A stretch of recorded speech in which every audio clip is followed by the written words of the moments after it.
Hello, my friends. Hope you all are having a wonderful weekend. We are here to make it even better.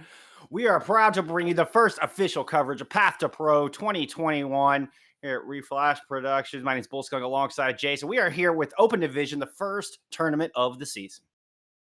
Yeah, first tournament. We're going to be getting into this first match any second, and we've got Project W versus the Fifth Dimension. So, Bullstrong, tell us a little bit about these two. Oh, well, I mean, the whole Open Division is just absolutely stacked right now. I mean, it is insane the level of competition we have seen in Mm, Open Division so far coming into this. We are in losers bracket round 7. Both these teams, have already taken their one grace win, so there's no more outs now. It is do or die time for the rest of this tournament, as these two teams fight for those two precious trial spots. Fifth Dimension coming in your 62nd seed. So I mean, fighting their way up from the bottom, they've already had quite a few upsets on their way to make it here into the top 12. Project W, 37th seed, coming off of a big 3-1 win over the 11th seed in Cyndia. yeah, so really good performance from them. They're going to be moving up into the losers bracket. Obviously, losers bracket win or go home. So it's going to be really difficult for them to progress through. So you're absolutely right. EU this season is absolutely stacked. There is so much talent in this tournament. As I said, look at those two teams. I'm going to start us off with Project W. On the main tank, we've got Saw. On off tank, we've got Demon. Hitstand DPS Snorlax, Flex DPS Arcan, and supports are going to be Natlox on the main and Yoham on the flex. So these guys previously gone by Project L. Looks like they managed to actually start winning, so therefore rebranded to Project W. Were Project W before, I believe. Looks like they've got a bit of experience together. Some of them even international experience. Snorlax has played for Team Iceland. Yeah, this team competed in Path to Pro last season, so they are no strangers to this process. They're not going to be shaken by the nerves or by the pressure of the situation as they look to fight their way back into winners bracket, try to get that precious trial spot on the other side of the fence. Fifth Dimension. Have also been around. We're looking at Chaos, Chase, Torch, Disclosure, Lutu Lele, as well as Sobek and the Holy Pig lining up that roster. And I mean, this is gonna be a good matchup. Both of these teams coming off of hot wins. I'm expecting big things, and of course, we are on the live patch with some Yes. fairly significant changes that have come down the pipe over the past week. I'm anxious to see how this affects their compositions. Word on the campfire, Fifth Dimension really like their brawl. Yeah, so it's going to be going more towards the brawl. As I said, it seems like they're going to be adjusting between that Moira and the Baptiste. Obviously, the Baptiste lamp going to be very crucial on some of the more spammy maps. Technically, if they want to play something like a Junk Sim brawl, but I think for the most part, I expect those guys to go over to something like a Ryan Diva May Reaper. That seems what they want to do. Brawl, I think, right now, absolutely fine. It's obviously very strong comp when played well, and it can take a lot of effort. And spam, I don't think, is particularly the strongest right now. And on the flip side, we've seen a lot of double bubble, and we're going to see a lot of ball diva as well. Both these compositions incredibly hard to get value from, particularly the way those tanks split. If you think about Brawl, both tanks go together, everyone goes together. But in Double Bubble and Ball Diva, you kind of have this three. Your main tank goes in with the DPS, and your off tank will sit and protect your backline. So this can be a really difficult composition to play. However, we are in sort of the later stages of OD, and you'd think that these teams should be able to pull it off. Yeah, we've whittled it down over the past 2 days from 120 teams entering this opening Top tournament. We're 12. down to top 12. Absolutely, 12, we're, yeah. we're getting to the creme of the crop of open division. And one aspect of the changes I want to point out are the Reaper changes, Yes. because this is something where they tightened his spread, which gives his effective range a little bit more reach. It lengthens that a bit, but they lowered the damage down to 5.5 per pellet. So up and close, it takes an extra shot to take down some of these tanks, which I think can really bolster Winston. I think Winston gets an Yeah. indirect buff from this, on top of the buff he's already received. Yeah, on top of those changes, absolutely right. But on the flip side as well, it makes Reaper a little bit further back. So it means that you can start the fight with more pressure. You don't have to be absolutely in their face. You don't have to be in melee range to be able to blow someone up. And so interesting to see how this develops. As now we're going to be going over to Lijiang Tower. I believe we are on Night Garden. So this is comps where we saw yesterday we saw British Hurricane playing against Raspberry Races. They played they didn't play Winston. They played Orisa. They played Reinhardt. They played this sort of double shield sit point comp sim. But it looks like both teams are just going to be going for a very standard back roll, May Cree. Yep, McCree, Ryan Diva, and Lucio Bap. We're getting mirrors on both sides. Start things off on Night Market. Open division. Official coverage has begun as the Ryans waste no time going hammer to hammer. But HolyPig finds first blood. A nice flashbang. Kind of put Chase Torch on the back foot. Or, excuse me, put SAR on the back foot as Fifth Dimension chased them all the way out. And now they're going to go ahead and go claim the objective. Yeah, with that made on, you definitely cannot take that Brawl Mirror, so you have to give an unfortunate gift control point. Good thing is, though, they didn't bleed too much ultimate charge, and that's something that is really, really punishing on this game mode in general. So it looks like Project W are going to go for some sort of fast recontest here. Maywall up a little bit early. The Diva does get caught out, though. Demon does not escape through the window. And Zarkin goes down once again. A couple of quick picks, and Fifth Dimension once again in the driver's seat. Now they're looking for those exit kills. And now they're going to be going for these kills. That's a beautiful headshot onto Snorlax to take him back to spawn, and they're just trying to stagger Yoham a little bit. But I was talking about earlier, that Mei advantage, having point control and having that Mei wall means that you do need to send that Diva in to try and bait that wall, and unfortunately it didn't happen. When that Diva goes down early, it's a give and go. The Diva needs to bait the wall in this composition. She's the only one that can do it. But if you lose your Diva, you have absolutely no peel, no defense matrix, and this entire composition can fall apart within a matter of seconds. And now with ults coming up again for Fifth Dimension, this could be brutal. We do have an Ant Matrix on the other side, though. Young can use this thing to open up, break the shield, and perhaps give a good shatter from SAR. It could break things open for Project W. See if they can bait out that wall. You can see Demon being a little bit more they got wall. definitive. They did, but a lot of them made it through. The Ant Matrix is up. Deadeye is able to get the DMAC. 3 down. SAR finds the kill onto Lutu. Sound barrier's up, but it's a bit late. I don't think it's going to be enough to save this fight for Fifth Dimension. A charge will take Zarkin out, but Chase also falls in the process, and Project W flipped the point. Yeah, Project W got a flip towards the end of that fight, so it's going to be a little bit extra percentage here compared to if they would obviously be turning that percentage point round now. As Mirror Mail's coming up in the next fight with obviously beat committed, so many ultimates committed there for both teams, and as the dust sort of settles, Project W have this point control. They're going to make this fight a lot easier with that, and they're going to have Sound Barrier to keep them very healthy from any unexpected aggression. It's probably going to come out in answer to this Mail from the HolyPig. I think that's going to be the difference maker, because Sobek used theirs already. Deadeye out early, but the defense just gobbles it all up. SAR and Snorlax both kill their counterparts as there's blizzards everywhere. It's getting very cold on Night Market right now, but it looks like Project W brought their parkas as they are leading the fight. They use the Sound Barrier late just to close it out and chase out some of those kills. Yeah, Sound Barrier, I think, is actually a really good commitment there, just to snowball this fight even more. Every tick, every percentage matters in this mode, and being able to that last ultimate, especially when you saw that Blizzard came out from HolyPig, decided to mirror Tarzan's ultimate. There, I think it was a very nice play on the side of Natlox on that Lucio. It's a really intelligent play just to clean that up and ensure his team stick on this objective. As now we're going to be getting into 70% territory, so not quite final fight, as they've swapped over to the Zarya Chaos is going to be going over to. Yeah, trying to give Chase a little bit of an edge in the Rhine duel, as the Deadeye just gets blocked off by the Mei wall. Rotation coming around, the Project W circle to meet it, and Fifth Dimension play a little ring around the rosy. Head back up to main.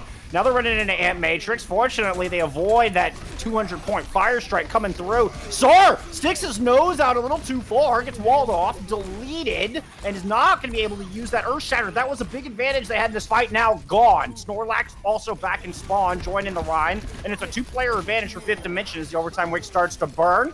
Lutu will find a pair of kills to help Fifth Dimension flip this point back over. It turns out almost final fight if they won it, but 99% over the board for Project W, so they're going to have to take a quick recontest, and not many ultimates going to be doing it, going to basically be relying on that shatter. But on the flip side, really nice play from Fifth Dimension. They got that Reinhardt early, and from there we've talked about the pillars of Broad Comp. Reinhardt absolutely the main one. Once that Reinhardt comp goes down, you saw Lamp had to come out immediately. They punished, they got the Lamp, and from there they just kind of rolled them over. Project W now the ones far behind, and the Sound Barrier in particular. Shatter comes through, is only going to find one. Lutu's Deadeye will deny any follow-up. Now the Sound Barrier out from Fifth Dimension as the Shatter comes through, as well as the Blizzard. Lots of ults thrown in the back of this fight, and they only need a handful more percentage. Overtime Wick starts to burn this 99-99. Snorlax is going to fall despite the kill coming through, and Fifth Dimension will take our opening round on Night Market. Yeah, there we go. That's going to chime down. No test. And as we're going to move on to the next one, that is one up. Almost first blood to Fifth Dimension. They got the first kill, and they're going to take that first point, and it comes off the back of May. May so vital in Brawl, say what you want about the hero. That Blizzard there was really just the curtain call. It was that final fourth shot to take down Project W and secure that round. We're probably going to get a little bit of adjustment going into this map. I think Zarya fares a little bit better on Control Center, being able to play around that control panel in the center point and playing around that satellite tower as well. But obviously D.Va, just so important in this comp because of the peel that you give. And we saw Fifth Dimension, once Chaos's projected bubble went down, once his personal bubble went down, Disclosure had to force lamp on him immediately to keep him alive. So Project W clearly identifying the gaps in gaps in Fifth Dimension's armor and trying to punish them for it, and doing so excellently. So definitely hope for Project W as they get into this. I think they're on the superior comp here. We'll see if SAR can survive long enough in the fight for them to execute that game plan once again. As both May walls up, things are getting a little claustrophobic on the point. Early lamp out from Project W as they're kind of forced to fall back a little bit. Fifth Dimension once again come in, plant their flag on the objective and looking to get first control. Project W still in this fight as they're going to find one kill, rotate up to white, but they're immediately met as Fifth Dimension speed over, find a pair of kills, and are looking to close this thing out. Project W try to move on to the point in a desperate situation, but they are just down too many reinforcements. There's no way they're winning this fight. No, absolutely not. And the longer that fight goes on, Chaos is threatening to end it with energy. Only managed to get himself up to 30, but it was more than enough. But good rotations from them. I thought that was going to be a first point control for Project W, but apparently not. The good chance of that brawl, that Lucio from Sobek being able to speed everyone around and find a couple of picks here and there. Obviously, they did lose the McCree, but hey, point percentage goes over. Chase Torch is going to be rewarded with a shatter, but more importantly, yeah, there we go. That's the amplification matrix from Disclosure to zone them off. Looks like they're just going to wait it out. Yeah, it was a little early. I was just thinking the same thing. Project W hadn't committed yet, so they're able to just LOS the double damage. Now they're going to push back in. SAR, 2% away from a shatter. Can be just the ticket. And the other shatter comes through first. Chase is going to find DPS with that. But it is Lutu going down. Chase is going to fall as well. Project W are going to push in and claim this point and not even need to commit any of their ultimates besides their own Amp Matrix. Not only that, Matrix part was a little bit too early for Disclosure. Going to be almost getting close to another one. It's going to be a bit of a skirmish on the point. I was just talking about definitely that two-man shatter onto both DPS was the curtain call for this fight. But is this fight done yet, Bullstorm? I think it is. Chase Torch is going to be getting so low as Lutu should. There we go. Finally falls to the McCree. Yeah. Hey, they still flipped the point. They didn't flip it. No, it's a good stall coming through. Sobek is still there, building more percentage. And because of Lutu's pair of kills, Project W can't push up and hold the door. They're forced to fall back and wait for these reinforcements to return. Yeah, it's going to be absolutely crucial. As you said, holding that door with the May ult and the May wall is going to be so vital. And having to give means you're going to have to walk into the Blizzard as opposed to being able to push up early with it. But the Graviton Surge here for Chaos. They need a fight win, they need a clean fight win, and Grav is going to be the way to do it. But they're going to go early, it looks like, with the Blizzard. Yeah, Zarka throwing theirs down first. Chaos and Holy Pig both holding ult. They got to watch out for demons. Oh, the Graviton Surge does make it through. Sound Barrier is there. And the counter slam, like you said, denies that follow-up. Now the bomb is out to deny follow-up from the other side. And Holy Pig on the wrong side of the wall did not have the ice block available.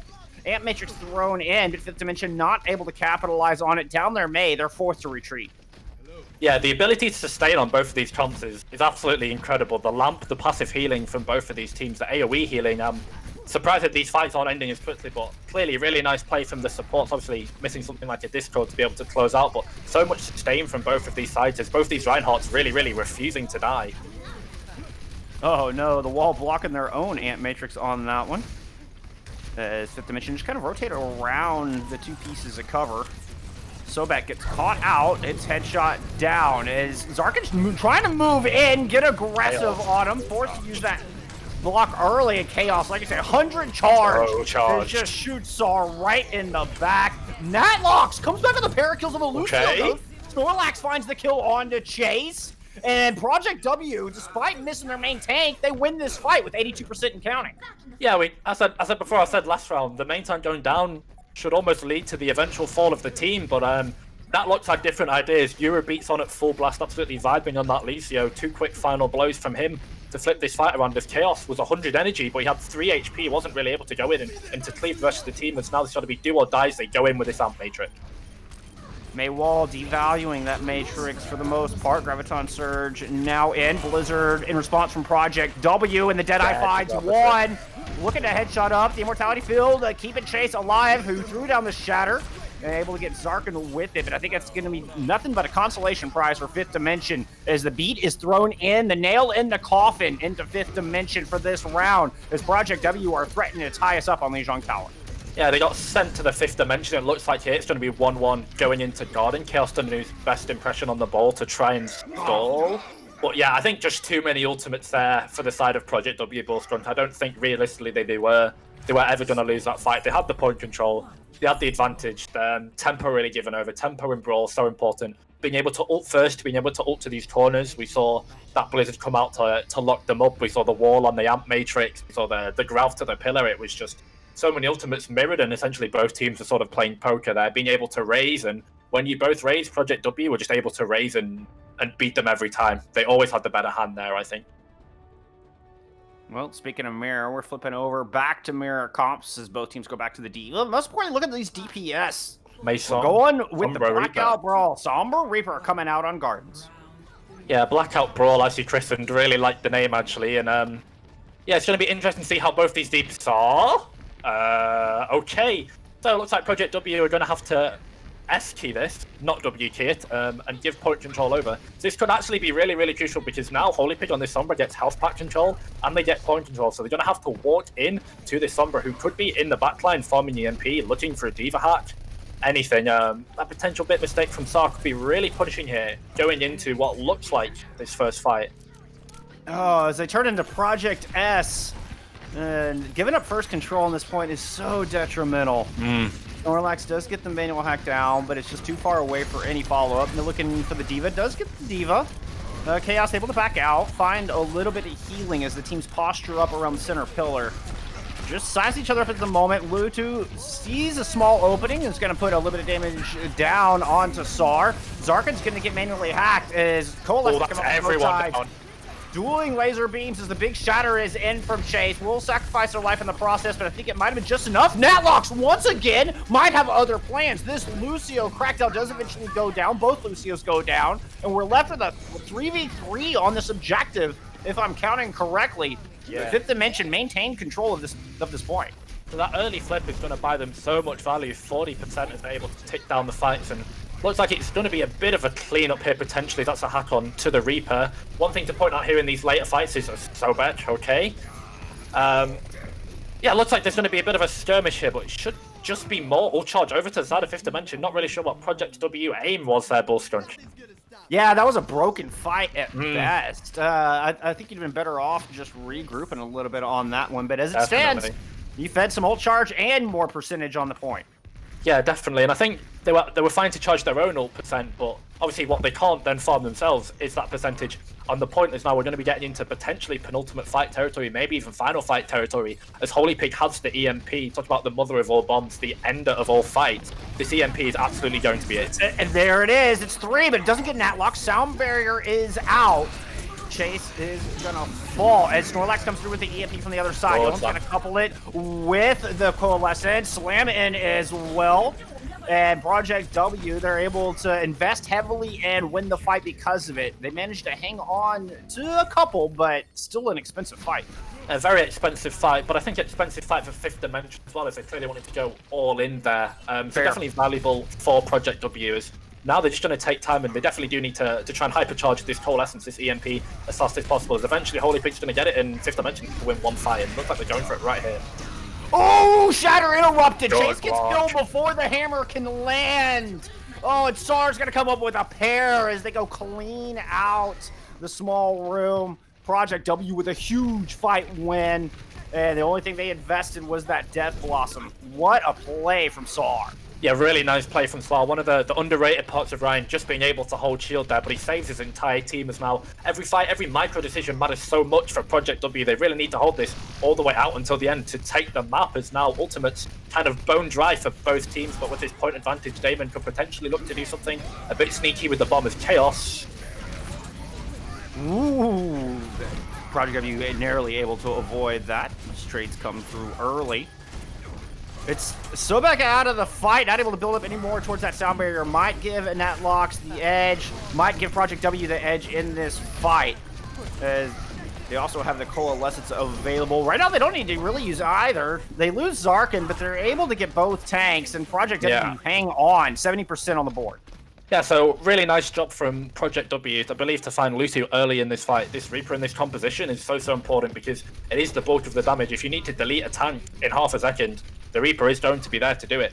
But now, here we go. Final fight, penultimate territory. I talked about it. They've got this EMP Coalescence ready to go. Fifth Dimension, do not. So this is really nice play from Project W to get up to this point, and hopefully this should just be a quick close. That's a big EMP of the Shatter as well. Nice combo, Coalescence to back it up, and here comes the EMP from the other side. Holy Pig able to get that up, and Chase gets the Shatter down! That's a 6-man Shatter, double boom! Because of it, Sobek finds 2, light on the ground, easy targets to send into the pit, and Fifth Dimension, they survive the onslaught and unleash a fury of their own to take Lijiang Tower and a 1-0 lead in our Open Division matchup. Oh, it looks so Project W.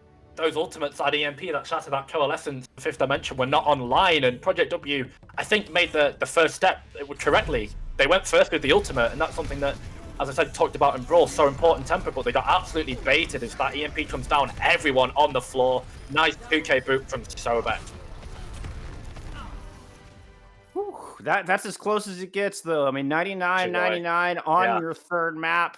I mean, it was 1% separating the teams. Ult charge were pretty even on both sides. Great play from Holy Pig to recognize the win condition, get in there, build up the rest, the last 15% needed on that EMP to have that ready for the big combo at the end. Beautiful job there from Chase as well.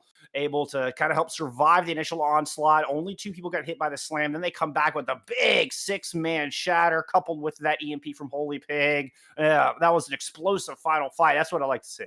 Yeah, that one's going to feel really good going into the next map. Just being able to end the first map with a 6-man Shatter is going to be so good. It's going to be mind games already, as Reinhardt can be very much a game of reactions, and it can be a game of mental. Yeah, as this is a loser pick in our first to 3 series. And, well, I had more come through the pipe, but I didn't quite. Did you catch what our next map was there, Chase? We're going to WPG Watchpoint Gibraltar. Monkey's Playground here, headed into map number 2. Yeah, Master Uguay going to be a very big fan of this map, as very strong on this map. Double bubble, something that we've seen a little bit on defense. The ability to play on those blue boxes is one of the first things you really learn in terms of macro fundamentals. Blue box on Gibraltar. Fight for it, stick people up there, you will just win the video game. On the offensive side, probably see some Monkey Diva. But definitely the core of it is that Winston, that engage, being able to take that vertical mobility. It could be interesting to see this Sombra Reaper comp. I think fares absolutely fine on first, second, and maybe even third point. Because of the ability for the Reaper and the Sombra to get to high grounds with relative ease. So you could potentially sort of Brawl dive hybrid come through or both sides. So I'm going to be really interested to see what people elect with. Obviously, we're not mentioned it, but as good as Winston is, I think we could also see Hammond. Yeah, the teams definitely have some options, very viable options on this map. This is one of my favorite maps in the game because of that reason. Because it gives you the opportunity to run a variety of different compositions. As we get Project W starting off on the defense, still in those blue jerseys, and it looks like they are bringing out the double bubble with the McCree and the Tracer. With the recent nerfs to Echo, we've seen McCree coming in with a 225 hit pool and is starting to become prominent once again. Yeah, and I think we talked about on the defense, it's going to be really beneficial. This blue box position is going to start with, obviously you have a bit less dive power, you have a bit less pressure on the backline of Fifth Dimension with this McCree page, obviously not being able to dive in, but I think what Project W are here is they're just going to play for spatial control, keep these blue boxes, keep this arc rate, and just sort of delay and bleed out Fifth Dimension. They themselves electing to go over to the Echo. I was talking about it before the match. I mean, Echo's still strong. I mean, she may have a reduced amount of shots in her clip and reduced time on that focusing beam, but Echo is just such a powerful kit and able to utilize this high ground as Fifth Dimension already chasing Project W back to that precious blue box. Yeah, so they're going to take the first half of blue boxes. McCree's going to drop back into server. So actually like this. I thought they would try and fight it to the death, but looks like they're going to be very happy to give it up. But now Chaos on this high ground going to get Those charged up, and from here, this is really the nice position where double bubble for the side of Project W can come into play. This is going to be a short dive here for Sar if he elects to go into it. Yeah, Sar has played a dangerous game diving in and out up there, but so far the healer's doing a great job keeping him alive as Zarkin finds a huge first pick. Taking that Zarya down removes so much damage, then follows it up with a great kill onto Lutu as well. Zarkin starting off strong with a pair.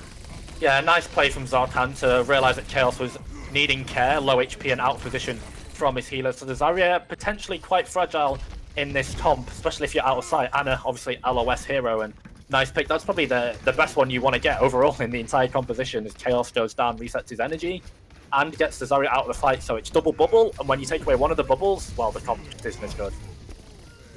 We're getting the chase diving in with the nano boost, he but gets him Arkan again. again finds Chaos. Less than 50% towards that grab, and look at Demon on the other side. 90% who got the nano boost and was able to now have grab online and ready to go. Holy Pig is able to 5-1. Lutu's able to land that pulse bomb in. Takes Demon out of the fight. No primal rage for Sar neither, and both tanks fall, holding their ultimates. Holy Pig duplicates the Winston, dropping the primal rage, and is just battering down Yoham as this cart just floats into point A. Yeah, it's going to be getting point A off the back of a really nice duplicate and Nano Zarya at the start of the fight as well. Really nice play to snowball it, and now it's going to be interesting to see double bubble. I think going to be a bit stronger on this point for the defensive side. If they can take hold of this train, take hold of this plane, they can drop in on them whenever they feel like it. But Fifth Dimension definitely have the ultimates to take it off there, as Rally's going to be really useful actually late in the fight. That's an early grab from Damon actually.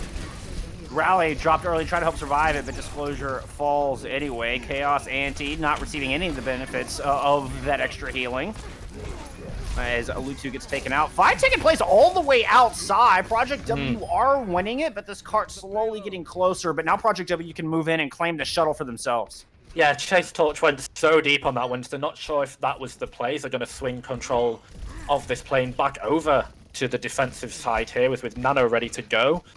Could be a fairly straightforward fight. Ultimate bank on Fifth Dimension quite dry, but 3 minutes left means they're going to be not too worried about that. As now the ball is in Project W's court here. It's all about how they play this, what space they take, and how much Sar can stay alive. That's a good nano onto him early. Sar looking to burn down the back line. Project W need to hold on to this rally, though. You don't want to invest too heavily in this fight, or they're going to just give the ult economy right back over to Fifth Dimension. Snorlax finds a pair of kills, including a nice headshot onto Lutu. And indeed, Project W do manage to hold on to that rally. Yeah, it's one of the advantages of the McCree, is that you can sit on this plane, and I just said Snorlax clicking heads, but I think you're absolutely right. More importantly, Rally is held there, and it's such an important ultimate, being able to help clean up a fight. It comes up quite fast, and obviously the armor it gives is just so strong. It's a really powerful ultimate. From here we go. It looks like Snorlax again just going to sit on this high ground, and they're really just playing around this McCree right now. He's going to look for picks, look to contest this high ground as Stick comes in.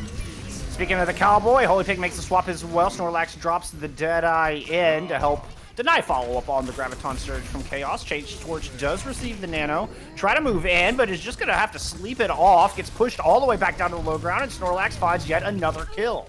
Snorlax finds two! Landing headshots! Warming up with the Peacekeeper. Does eventually go down, but take a rest, my friend. You've done your job well.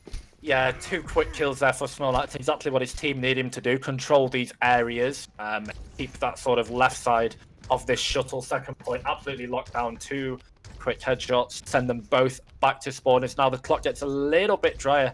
Clearly, Fifth Dimension having a lot of time struggling to push into this defensive hold here for Project W as it gets even scarier by the minute as this Nano and Grav coming up available again for Daemon, who's clearly been so charged up and just been able to cleave them so hard with this right click. Chase goes diving in, opts not to use the primal just yet. Lutu and Holy Pig have swapped roles, same characters, but they just decided to change it up. As Arkan is going to land a nice pulse, but Natlox does fall. Each team absent a support. The bubble keeping Yoham alive, but not long enough. Bubble wears off. Jump is there to finish him off. No more supports left standing for Project W. Sarkos doesn't invest their own primal rage. Is able to get 2 with it. Oh my goodness. Sar and Demon bringing this thing back, hanging on. Sans healers. Yeah, absolutely. Phenomenal clutch there from Sar and Demon. Definitely when they needed to. That primal rage allowed Sar to go so deep And when you go deep, you take risks, and he found 2 with it, so absolutely rewarded. Really aggressive play on that Winston. His primal control sometimes on this map can get a little bit shaky as you're bouncing people off pillars and all about, but Saar stayed very composed. Find those 2 picks. It's now Ace Touch going to elect this Reinhardt, so it looks like they're just going to try and run into this room here and really force them off by Big German Shield Man. Project W read it. They're going to rotate around. Oh, Natlux gets caught. Snorlax throws the Deadeye down. Not able to find anything with that. Down 1 player. Project W are forced to kind of fall back and look for an opening. But 5th Dimension got a little split off. Chaos is on the ground by themselves. Okay, the rest of 5th Dimension go ahead and drop down. They're going to regroup on the point and just dare Project W to come close. As Saar is going to try to do just that. Graviton Surge in to keep the rest of the team at bay. And Chaos is going to find a pair. Nano Boost thrown on to Chase Torch just to help swipe anybody off the point. Cleave through with that giant hammer. Overtime Wick is starting to burn. 5th Dimension should claim point B, but they're not going to have a whole lot of time to get point C. Yeah, it's going to be, I believe, 1 minute 30 to claim this. They're going to have to go fast, but more importantly, they commit so many ultimates to do it. It got a bit shaky at the end, but that Nano Reinhardt being able to clean up as now we go into third point. They're going to be able to W key a bit better. So back obviously on that Lucio, elected to swap off the bridge. A couple of fights ago, he's going to get closer to a beat. So yeah, 5th Dimension just going to go for this comp that won them the point on Lee Zhang. They're going to go for this Ryan Zarya, Lucio Bap, and they're not interested in any of this spatial control. Looks like here, Chase Torch and Chaos are just going to look to run at this monkey. The bubble usage from Saar and Demon need to be spot on to not get battered down and get some good value. Just have to block. Did he block that? That bubble was perfect! Pixel perfect bubble from Saar! Blocks the bubble, Graviton Surge Ed. Doesn't look like there's a whole lot of fall. I think that hit the post. I don't know if that's what Demon intended. Now they're caught by the Blizzard, get killed running out. Snorlax is able to bring one back as trades continue to come through. Somebody or else try to help 5th Dimension win this 4v4 left on the point. 90% on Chaos. They're trying to burn down Saar, who's in that primal range, trying to find the backline, is way deep and cannot make it back to the rest of his team. Chase Torch and Chaos are both very low, and the respawn advantage will favor Project W, but it doesn't look like they're going to press that advantage just yet, Chase. No, they're not going to elect to, and I think they can go anytime they want here, Bullstrong. Chaos got a Graviton Surge, and he's so charged up, so that's a fight ender in itself. There we go, looks up the Reinhardt and the Mei, 2 clean targets. Snorlax gets Lutu. Saar, despite of the nano, is going to fall as well with the overtime Wick burn in 5th Dimension now in the driver's seat. And it's just a bit of cleanup. They will push this cart home. They will put 3 points on the board, but they will not have any time left in that bank. No time at all, so it's definitely a winnable fight here. For 5th Dimension, it's going to be potentially going on to the defense. They just need to bleed them dry. Stop them at that last point is all they need. And unfortunately, Project W didn't really get a chance to take a hold of these respawns that can come in that we've seen historically.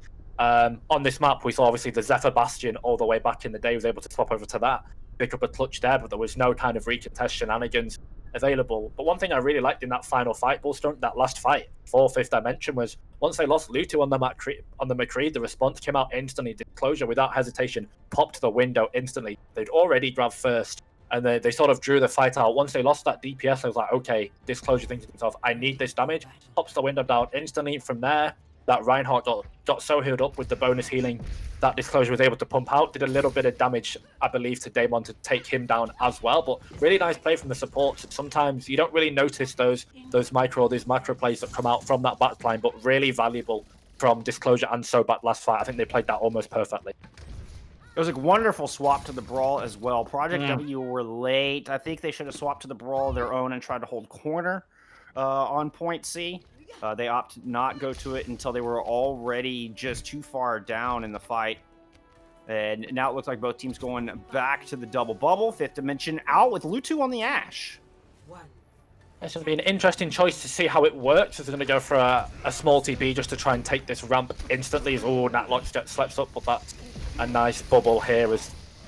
Okay, Lutu, the advantage of the Ash, taking that range control in full force. Both wins going to be jostling for this high ground control. Start the fight. What a good guess from 5th Dimension. What a good play. Able to control that range, control that catwalk, and Lutu's opening kill being the difference maker. Now Chaos will go ahead and switch over to the Zarya's, or excuse me, Dimension will switch over to that Zard as expected. Demon, Luto on this high ground here going to be able to just pepper them with dynamites, and obviously this coach run's actually going to be really good at denying this Winston. He wants to jump on you, sort of from and up high, and there we go. They're getting funneled down to this Viper from Luto on this high ground. They cannot take it off him. They've got to go through coach run, they've got to go through bubble, sleep dart, and shield bash, and whip shot from Swagg. So they have so much ability to deny this high ground. Do fifth dimension, that it's going to make Sar's job here really, really difficult. He's going to have to go from this left side here that we're seeing Damon on and just walk on them. Oh my goodness, Chaos at 100 charge is going to chase Sar right on out of there. Was Fifth Dimension are down a player right now, but Project W can have something to capitalize. They try to go up to the small room, and they're just running into way too much damage. The shield bash, the Chaos ult clicks, it's just too much for them to push through. They can't find any space to work. Yeah, definitely. It's just being absolutely funneled through this. They're getting choked out here through a choke point. There's so much cleave coming in from Sarah's nano boost. There we go. They're going to look to go really hard with this Winston, but look how far he gets sent immediately. Chase pops that primal rage, knocks him with the right all the way back. Oh my goodness, Bob invested as well. Chaos just melting Project W right now. Yeah, Mother Russia comes home to roost. Brutal nano boost onto Chaos there, I believe, just to let him absolutely shred through. So charged up, so energized. This is one of the win conditions on this comp, just Azaria on high energy. You normally think about ultimates and about ult combos, but nope, Azaria on high energy going to do all the damage in the world. I believe that was 2 with 1 right click. If it wasn't, then it was a quick right click, left click burst combo. So good Zarya mechanics in from Damon as now Flip Graph comes in for Chaos. They were able to find one with that, and an important one with the Brig. Rally at the ready for Project W as Star's going to go ahead and pop that Primal, and finds the other healer. Both supports out of the fight for Fifth Dimension, and Project W finally gets some room to work as Arkin and Snorlax clean up the back of the fight. There we go, and Snorlax being helped to clean up those Holy Pigs. Going to be on this high ground. Let's see if they spot him out. Looks like they do. Could potentially contest payload, but is most likely going to be a late stagger. But that's absolutely they just needed the go button on that Winston from Sar, and once he had the primal, once he got the nano, he was able to do so. He went so deep, bought so much space, and it was a really clean fight. As now that looks shown early means they're probably just gonna have to chill for about 15 seconds or so. Snorlax finds disclosure. Once again, the Ana falls early in the fight, the primary source of healing for Fifth Dimension, and also puts them behind.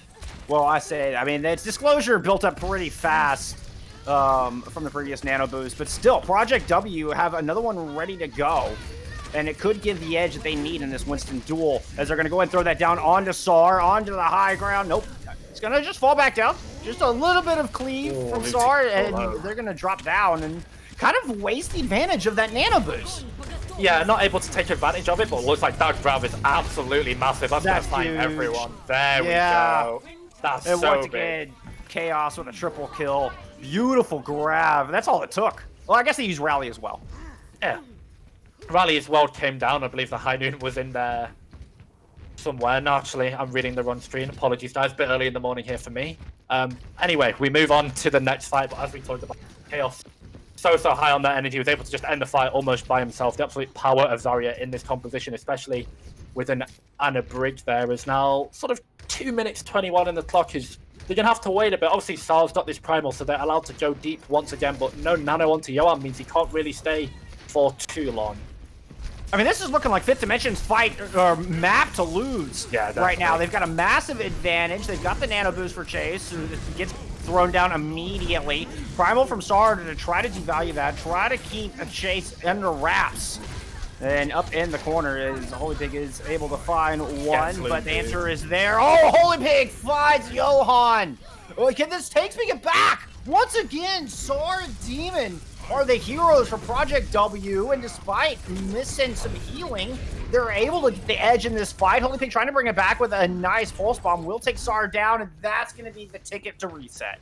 Yeah, almost clutched the fight there, did Sar and Damon. They played that so well. 2K with the primal, he's done it yet again. But yeah, as you talked about, losing that healer early just means that they can't stay in the fight for long, Ball Skunk. And with those respawns coming in, it's absolutely brutal. With 1 minute 17 here now, as Fifth Dimension really abuse this point control if they need to. They're just going to send Bob to point. It looks like it. There's no potentially a back tap almost from that Tracer. But luckily, they force Fifth Dimension all the way back. So they're going to give Shuttle over for free for the side of Project. Chase dives in, is able to pick Snorlax off the top. Graviton Surge in from Chaos. once again, beautifully rest. placed, and they're able to find 3 with that. And now there's just 50 seconds on the clock.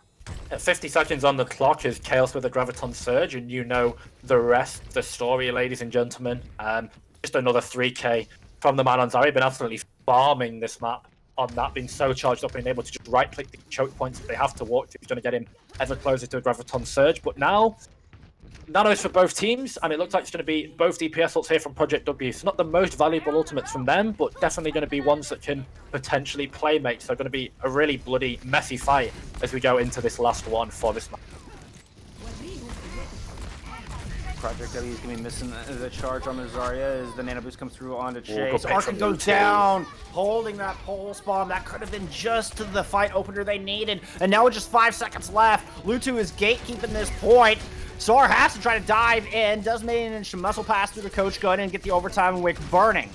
But there comes the rally from the other side. Chase is popping their own primal rage. Lutu has sight set on Snorlax's Deadeye, not able to find any kills with that as Sar goes down first in the fight. Chaos is able to take down their counterpart, and the carry tanks of Project W are going to have to watch from spawn as the rest of their team just gets decimated in the hangar, and Fifth Dimension pick up their second map win of the day. Moving on to match point, they close this thing out as we head into the half.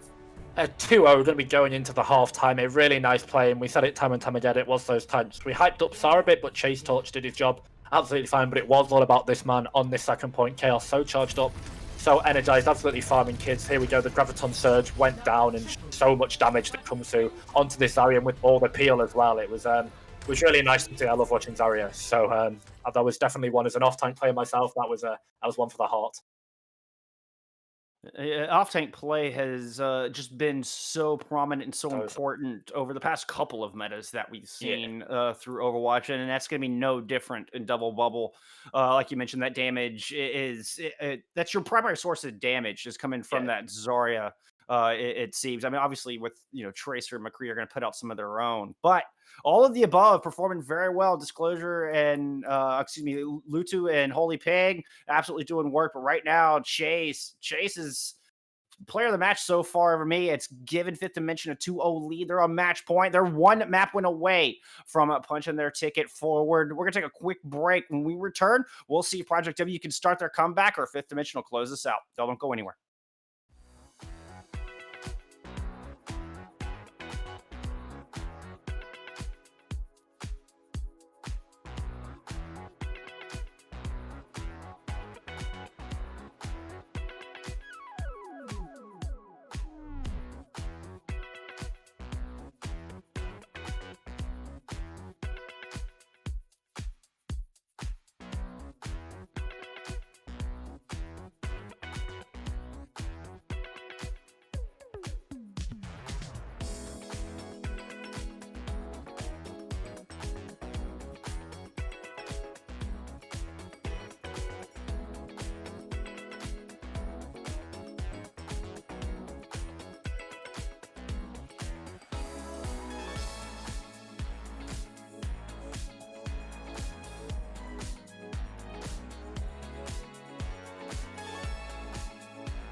Fifth Dimension up 2-0 over Project W in losers bracket round 7. Project W will have to be perfect from here on out, or they're going to be watching the rest of this tournament from the sidelines. Yeah, no mistakes for them. No mistakes allowed for them, sorry, as they're going to be moving into the next map, Blizzard World. So, could potentially be the series. However, we've seen the amount of value that Fifth Dimension have been able to get on this double bubble composition. Blizzard World, I think, lends itself very, very handily to this, particularly on that first and second point. So, could potentially be curtains for them. But let's see if they can manage to get a comeback. Always do love comeback stories. I love seeing more Overwatch as well. But just in terms of one thing I wanted to talk about for a second here is just this this support play that we've seen so far. As Double Bubble relies heavily on its composition. Because you do not have an off tank to go with the Winston, one thing you really need is that Ana. You need that pocket for that Ana. It's one of the reasons to play Bridge, to be able to peel for this Ana. And I think so far, I wouldn't exactly call it an Ana gap, but I think definitely the supports for the side of Fifth Dimension have been very, very strong, been able to get all this value onto Chase Torch and onto Chaos, as you said. And behind every good tank, it's an old saying of mine, I believe, behind every Master's tank is 2 Overwatch League level supports. Behind every good platinum tank is 2 Master supports.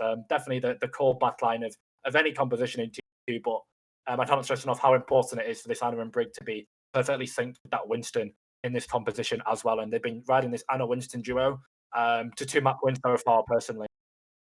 Yeah, we've seen Disclosure getting up the nano boost first consistently. We've seen Sobek getting that rally out almost double to what we're getting from Natlox on the other side. I really want to see Yoham and Natlox step up and not only survive longer, but make sure they're pumping out as much healing as they can. I mean, may have to land some hero sleep darts, some big shield bashes to try to thwart Chaos and Chase on the front line.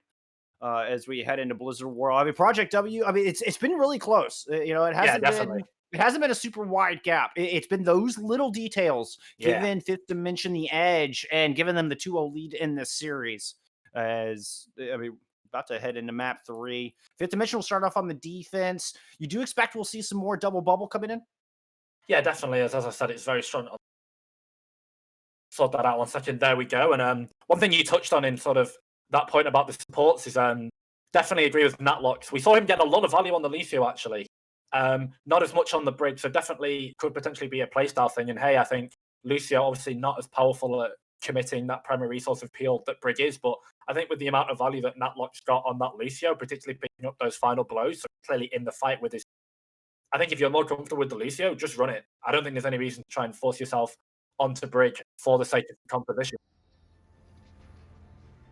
We are going to be a side swap coming in. So Fifth Dimension now in the blue jersey, starting us off on the defense.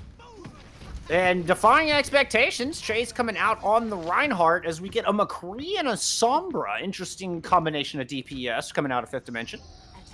Yeah, it's an interesting combo. I've not seen too much of it. I think definitely the side of comfort. I would say May is the more optimal pick here, particularly with these choke points that you're going to play around. But if they want to stay this close to the side of Fifth Dimension, they're going to have a health pack that Holy Pig should be able to hack. If they're going to be able to fight around that, they're going to fight on that. So, interested to see what Fifth Dimension plan here is for the McCree Sombra. And on the flip side again, as I said, that May is going to be able to provide so much kill pressure onto Tar. So it's really all about, as I said, Sobek and Disclosure, how these guys can peel Chase Tor and Chaos. I think Project W have a real opportunity here in this pseudo mirror. Of course, the May Sombra being the only difference between our 2 compositions. As I say that, of course, Natlock's first to fall. Sorry, buddy, I cast a curse on that one. Sar and Demon also looking very low. Sar's able to get one, and Snorlax is able to get one, but it looks like Chaos and company are going to bring it back. Snorlax is still trying to stick around in this fight as Demon's able to get a kill. And these trades will favor the offense since it's been whittled down to a 2v2, and now you see Chaos just way off in no man's land. Yeah, he's all the way in the back there, not what sure he's doing. His Chaos is so deep on this Steve, and he needs to get back as fast as possible. But nice aggression there on the side of Fifth Dimension, though. They got the hack onto the May, and you thought immediately Chase Touch went in on that May. He was definitely looking to clean that up before she could cryo. As now Damon going to be getting a little low, so they push. Ooh, have they found Sar here on this Reinhardt? Got an immortality field for the moment, and that's gonna allow him to get some heals. Ant Matrix now out. Shatter gets blocked. None for you. EMP now invested from 5th Dimension. It's going to find 4, but there's nobody left to follow up on this EMP. Project W looking no worse for wear as Lutu makes a liar out of it. He's able to find both tanks. Does eventually go down. Disclosure's able to get one off the manual hack on a Natlocks.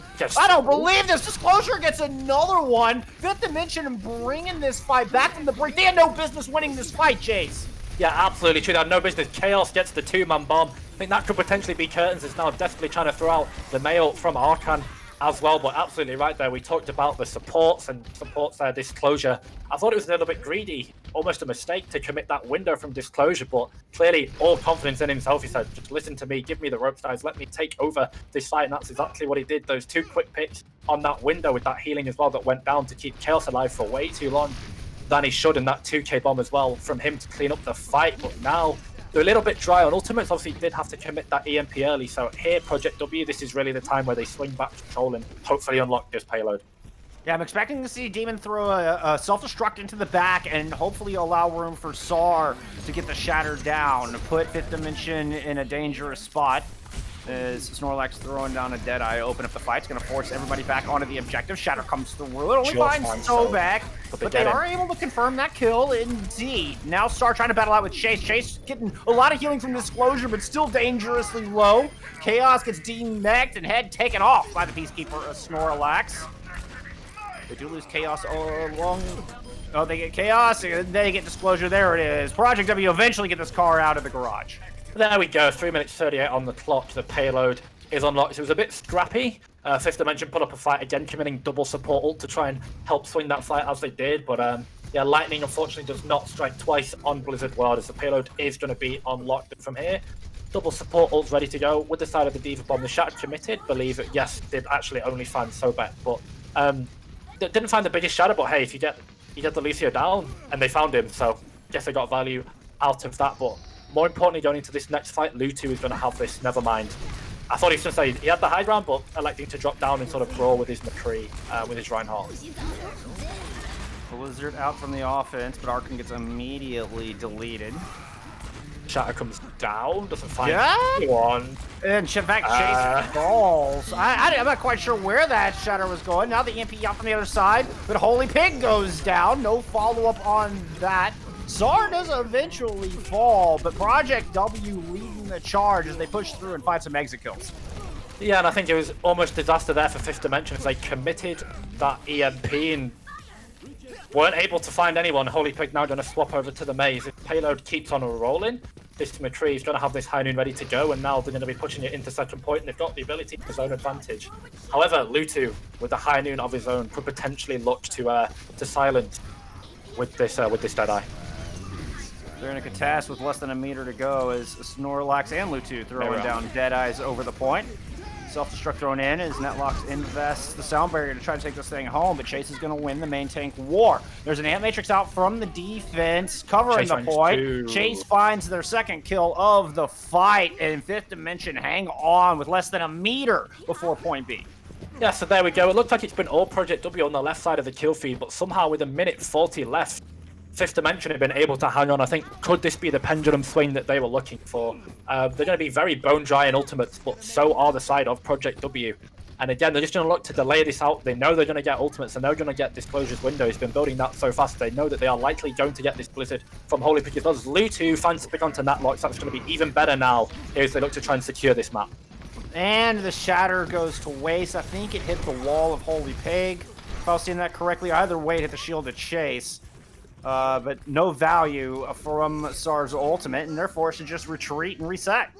Yeah, and how happy are 5th Dimension going to be here to just vibe on this high ground and wait for the pitch from their DPS to come through and build up this ultimate charge if they need it from the fight. That's an early window from Johan, so that's going to force them off. So good play from him. Didn't find anything, but being able to zone sometimes quite an underrated effect of that window is, yeah, nice commitment there from Johan. I agree. That map control is so important here on point B. Sobek does have a sound barrier, and Arcan's not really close to Blizzard. If they're all tracking right, they can use the sound barrier to win this fight with 35 seconds on the clock. As we get a little bit of a role reversal, Project W on the back of the cart. Luchu sitting on the high ground and is going to throw down the Deadeye. Strawberry invested as well. He's stunned out of it. Now turns around and tries to find the aggressor. Damon, that's so good. Huge pick on Luchu. Chaos finds 3 in this fight. And Fifth Dimension looking to hang on. 15 seconds on the clock. Chase Horse is going to take Snorlax down. And Fifth Dimension have put themselves in a prime spot to close it out on map 3. There we go. I was talking about the other diva from Demon as Chaos plays that fight so well all over the place. That's exactly what your diva to do in this composition, was all over the ground. Managed to DM the High Noon, DM his own High Noon, DM the Reinhardt, DM his May after she came out of block that he needed to do to test. So much work being done there from Chaos on that diva. But on the flip side, as I mentioned it in the fight in the passing, as Bullstone was deep in onto the play-by-play. I'd be so frustrated if I was Demon. He put in so much work on that last fight. He managed to get the DM on the High Noon. He managed to DM his own McCree as well. So yeah, all of these divas flying about absolutely everywhere in these hyperspeed mechs, trying to just desperately cover and pitch the gaps, sort of cover the gaps in the potentially leaking ship from either side. But in the end, that full hold goes over to the side of Fifth Dimension. So they're going to have quite a healthy time bank here, especially if they win this first fight. Yeah, could potentially be curtains for Project W is what I'm expecting. Fifth Dimension played that hold really, really well. Able to just sort of bleed the time bank out from Project W, the entirety of the map. Well, Chaos was able to not only plug the holes in the sinking ship, to further your analogy, but fire some lethal cannonballs the other way, taking down half of the attacking Project W while keeping their team alive. Both off-tanks have done really well, but Chaos, once again, the difference maker for Fifth Dimension, as they're going to head on to attack with seemingly a Rhine Zarya May McCree running into the Rhine Diva of Project W. Yeah, so I'm going to be interested to see how this plays out. Small interaction if Disclosure does manage to get window. These right clicks from Chaos that we've seen him be on just an average, probably about 80% energy. He's been so charged up. That potentially those right clicks. There we go. Look, 2 bubbles, 72 energy already. So Chaos is going to be so charged to start this fight. Something that you shouldn't really see this early, but Chaos being so charged, it means that potentially, if they want to, they could just go. Nice wall's going to separate Chase from the rest of the pack, but Chaos manages to weasel his way around, get the bubbles in just in time, keep chasing the fight. Now, well, Fifth Dimension just gonna back up for a moment, let their cooldowns come back, and re-engage. You're gonna go for it here as that bubble comes down. No May wall's gonna be so beneficial. That's a really quick window from Johan, but nice disengage from Fifth Dimension. You're gonna elect to charge everyone up, get everyone nice and healthy, regen their own cooldowns, as you said, and just go in now with window advantage. It's not gonna be a bit of a split map. Is Chase torch. Oh. Yeah, I don't know if he got stunned out of it or got blocked. Didn't sound like he finished the animation. As Snorlax does fall, the capture's starting to come through. Project, are y'all going to contest? Are y'all going to contest? Like you get nope, you're just going to get held up on grab. The Fifth Dimension just take point A for free, and now as Project W realizes their mistake, just hurl themselves, yeeting themselves into the line of fire.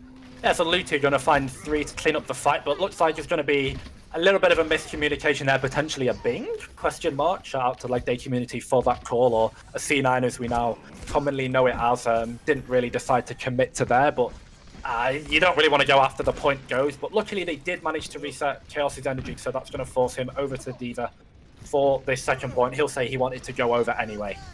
But now double DPS out here. This May's going to be so good at zoning this control here. Project W run onto this cart. They should walk into a May, but no, that's a good shot of it.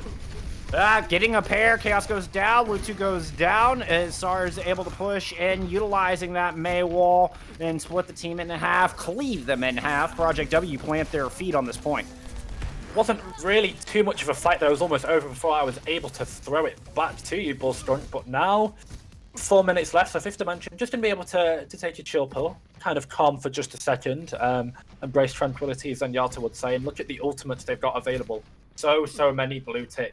But on the flip side, Project W being able to not really invest anything themselves. They've got so much, and now this window High Noon on this high ground for Project W could be very, very, very deadly.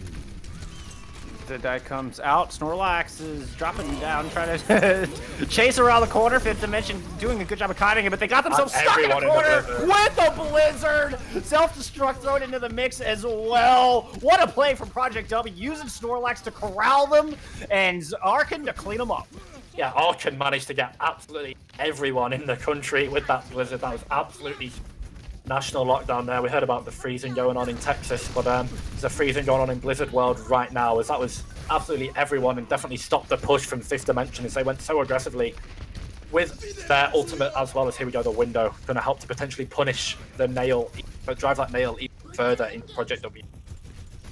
Yeah, Fifth Dimension wasted no time getting back in here. They just amp speed right back to the card. I like the fearlessness.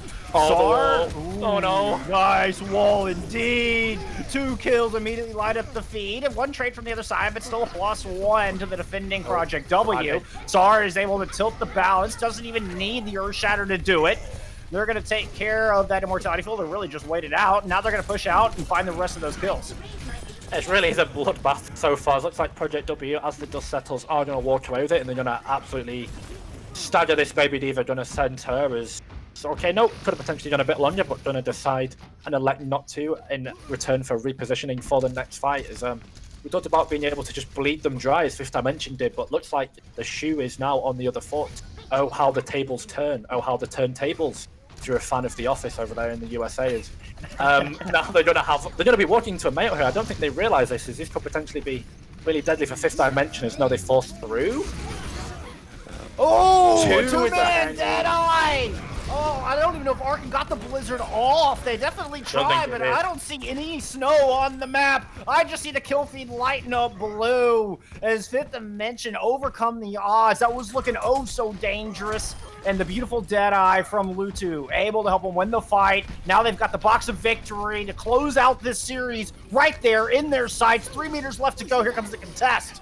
There's a Blizzard going to be come down to lock everyone up as Chase Torch managed to pin the Diva all the way back to first point spawn, and now he's going to get back quickly. Window almost comes out. Yeah, looks like this is going to be the series potentially here now for Fifth Dimension, especially with this May on point.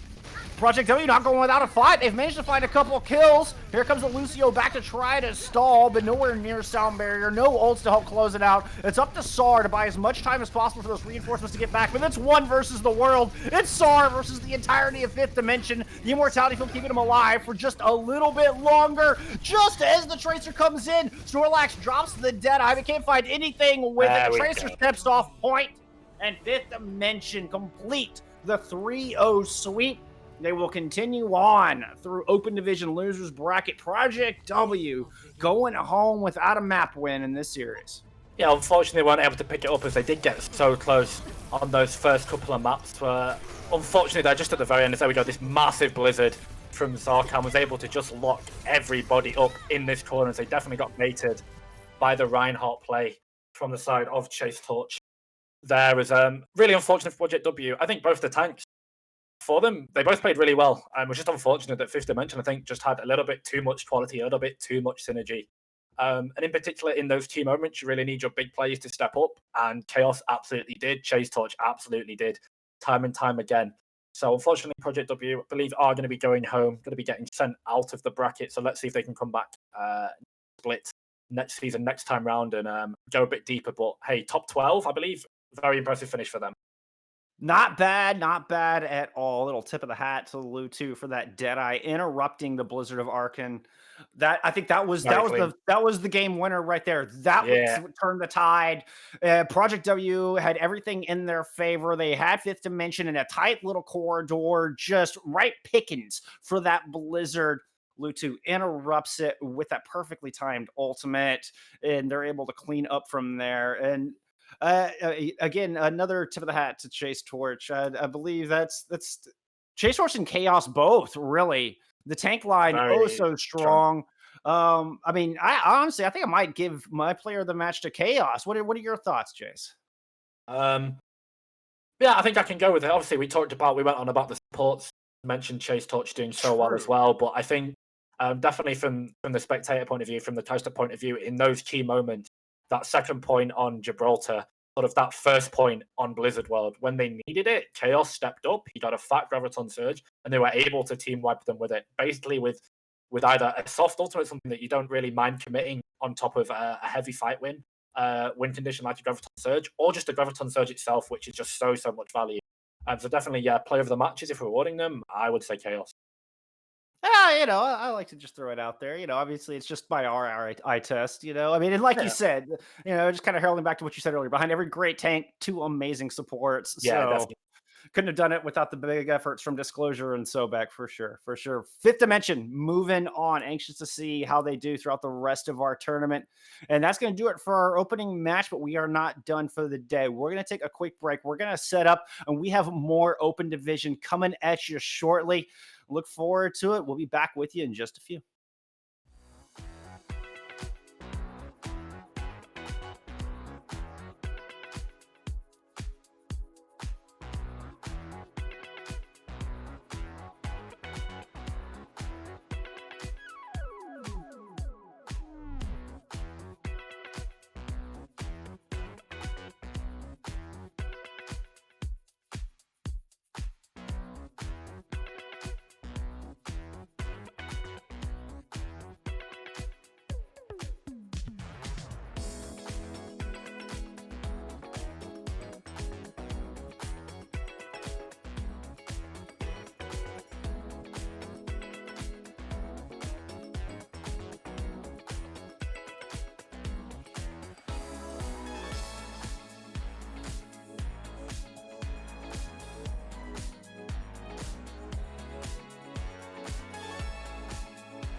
Well, welcome back, my friends, for our second series of the day here in the first official broadcast of Path to Pro 2021, brought to you by Reflash Productions. My name's Bull Skunk alongside Jace, Hello. and well, we have got a banger of a match coming at you. Swagg taking on OTPog. Yeah, Swagg OTPog, and one thing we can touch on immediately is how both of these teams got here. So let's start with Swagg. Come off a bit of a run in the bracket, managed to get through this map. Believe had a map loss ended on that last one, but managed to somehow scrape through and some way still managed to get through into the game. And on the flip side, OTPog drilling map 5 against also French Hive. So they've just come off the back of a close one. Definitely took a lot out of them. So let's see how they're gonna get. Yeah, Swagger, ninth seed coming in, had a 4-game win streak before they had to face our number 1 seed in EMEA Open Division, Mary Go. Mary Go able to take that, send Swag down to the losers bracket. So we'll see if they can bounce back from that tough loss as they go up against OTPog. Like you mentioned, they've got momentum on their side. Yeah. OTPog, map 5, thriller. I mean, went down to round 3 to beat the number 7 seed French Hive Mind, which, I mean, that was no small ask. French Hive Mind was a stacked roster.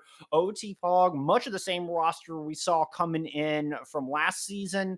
A lot of Polish players coming in. You may recognize Kaju, Red Ziok, Quater. All of them played for OTPog last year. And, you know, this team, they've got the wind in their sails. They're going to need it again to take down our number 9 seed. Yeah, definitely. And one thing that I think benefits them and adds a bit of extra dust to the proverbial ship is the fact that they are, as their name says, a one-trick team. They play what you would call off-meta strategies. They're going to be playing ball, a lot of Sigma. They're going to be putting a lot of pocket onto Red Ziok, on an Ashe, or on a Farah. So the way they play around these comps, these off-meta picks, is something that will throw teams off, particularly in the first map. They're going to have to adjust, and against teams with lesser macro or lesser synergy, it's going to be really hard to sort of rock the boat. And OTPog, I mean, they play their hand. Like, you know what you're Mm, going up against. You don't have to reveal a whole lot nope, to know what you're going to be seeing from OTPog. Like you mentioned, we're going to see Red Ziok on either of those 2 DPS, the Ashe or the Pharah, and they put a lot of stock into this DPS so much. player. In fact, pretty much it seems the whole comp is built around protecting Red Ziok, allowing them the time to get the picks. It's going to be up to Swag to make the adaptations necessary, see if they can move in, get the hard carry out of the way. I'm curious to see how they adapt if they choose to stick with their meta compositions. We did have some changes come down the pipe earlier in the week, which did kind of shake up the meta a little bit. I could see double bubble being really strong against the ball sigma compositions of OTPog. Yeah, the double bubble is going to be a really good job at just allowing the Winston to essentially stay on top of any snipers that they're going to pull out. When that sniper is put down with a brig pocket and an Ashe mercy, and a mercy boost, that's going to make essentially you're not just taking down the sniper, you're taking down the entire backline, you're taking down the Sigma as well. So being able to deny so much with just a Winston and a Tracer really allows you to sort of take the 3v3, maybe take the 4v2 elsewhere in the map and really win that. So it looks like from the sound of the music, we're going to be going over to Nepal for the first map. Yeah, Nepal, our control map in our first to 3 series. It will be loser pick from here. And OTPog really rely on maps that benefit their composition. So I wouldn't be surprised to see Swag take an early lead and then OTPog take us to one of their favorite maps, be it a Junkertown or a Temple of Anubis, where it gives them an upper hand. We'll see if they can come out of the gate swinging, as it looks like we're starting off on Village. Yeah, so we're going to be going over to Village, and I think Swag, if they've done their research or not, I'm going to assume that they have, because this is almost the perfect composition you want to play against OTPod. They're going to TP to point, they're going to sit there, they're going to use that May wall as essentially a pseudo shield and just try and sustain off the burst damage that's going to come in from OTPod. They're going to sit on the point, they're going to try and get the early unlock, and they're just going to try and look at OTPod and say, listen, come and try and beat us, try and blow us up. That's exactly what they do. They claim that early point presence. They're going to get those sim turrets set up. Red Ziok poking from a distance. Ball. Ooh, somehow able to survive. Andrew gets out of there. A very experienced Hammond player. Andrew staying alive through the fight. But Swagga already have control. They're already starting to build percentage. And they're just daring OTPog to come anywhere near them. Yeah, definitely. They're just trying to sit on this objective and generate ultimates. There we go. The person we talked about, the man of the hour, Red Ziok, gets the pick onto Jock. That is so much sustained on now. Let's see if Amnesiac can put a bit more pressure on this off angle. Trying to jump down, misses the hook. Redziok's able to pick up another. Oh! There's two. I think is able to find two. Chrissy picks up one. Redziok picks up yet another. Oh my goodness! The hard carry of Redziok, indeed the hero of OTPog right now. Yeah, he doesn't even have a mercy pocket. We mentioned it in the start. Doesn't need one. Just going to be going for that back brig to help make that push, that W key a little bit stronger. As now, he is going to be getting that damage. As they're going to have to rotate onto this point, this amplification matrix from Torbjorn is going to be so deadly, especially with Redziok through it. That dynamite is going to do a heck ton of damage. That is going to be so deadly. It's one of the reasons that made double shield originally so strong. Teleporting in, 8 tricks out from both teams. Bob is kind of on the outside as Andrew goes in and kind of boops everybody up. And Redziok's able to find an early pick. Jark strikes back, sound barrier in from Swagg. They're going to take the player advantage. Push it and try to burn down the hog, but they respond with their ultimate. Amnesia picks up one with the whole hog, looking to find more as OTPog have reclaimed their territory. They did not allow their flag to get dislodged.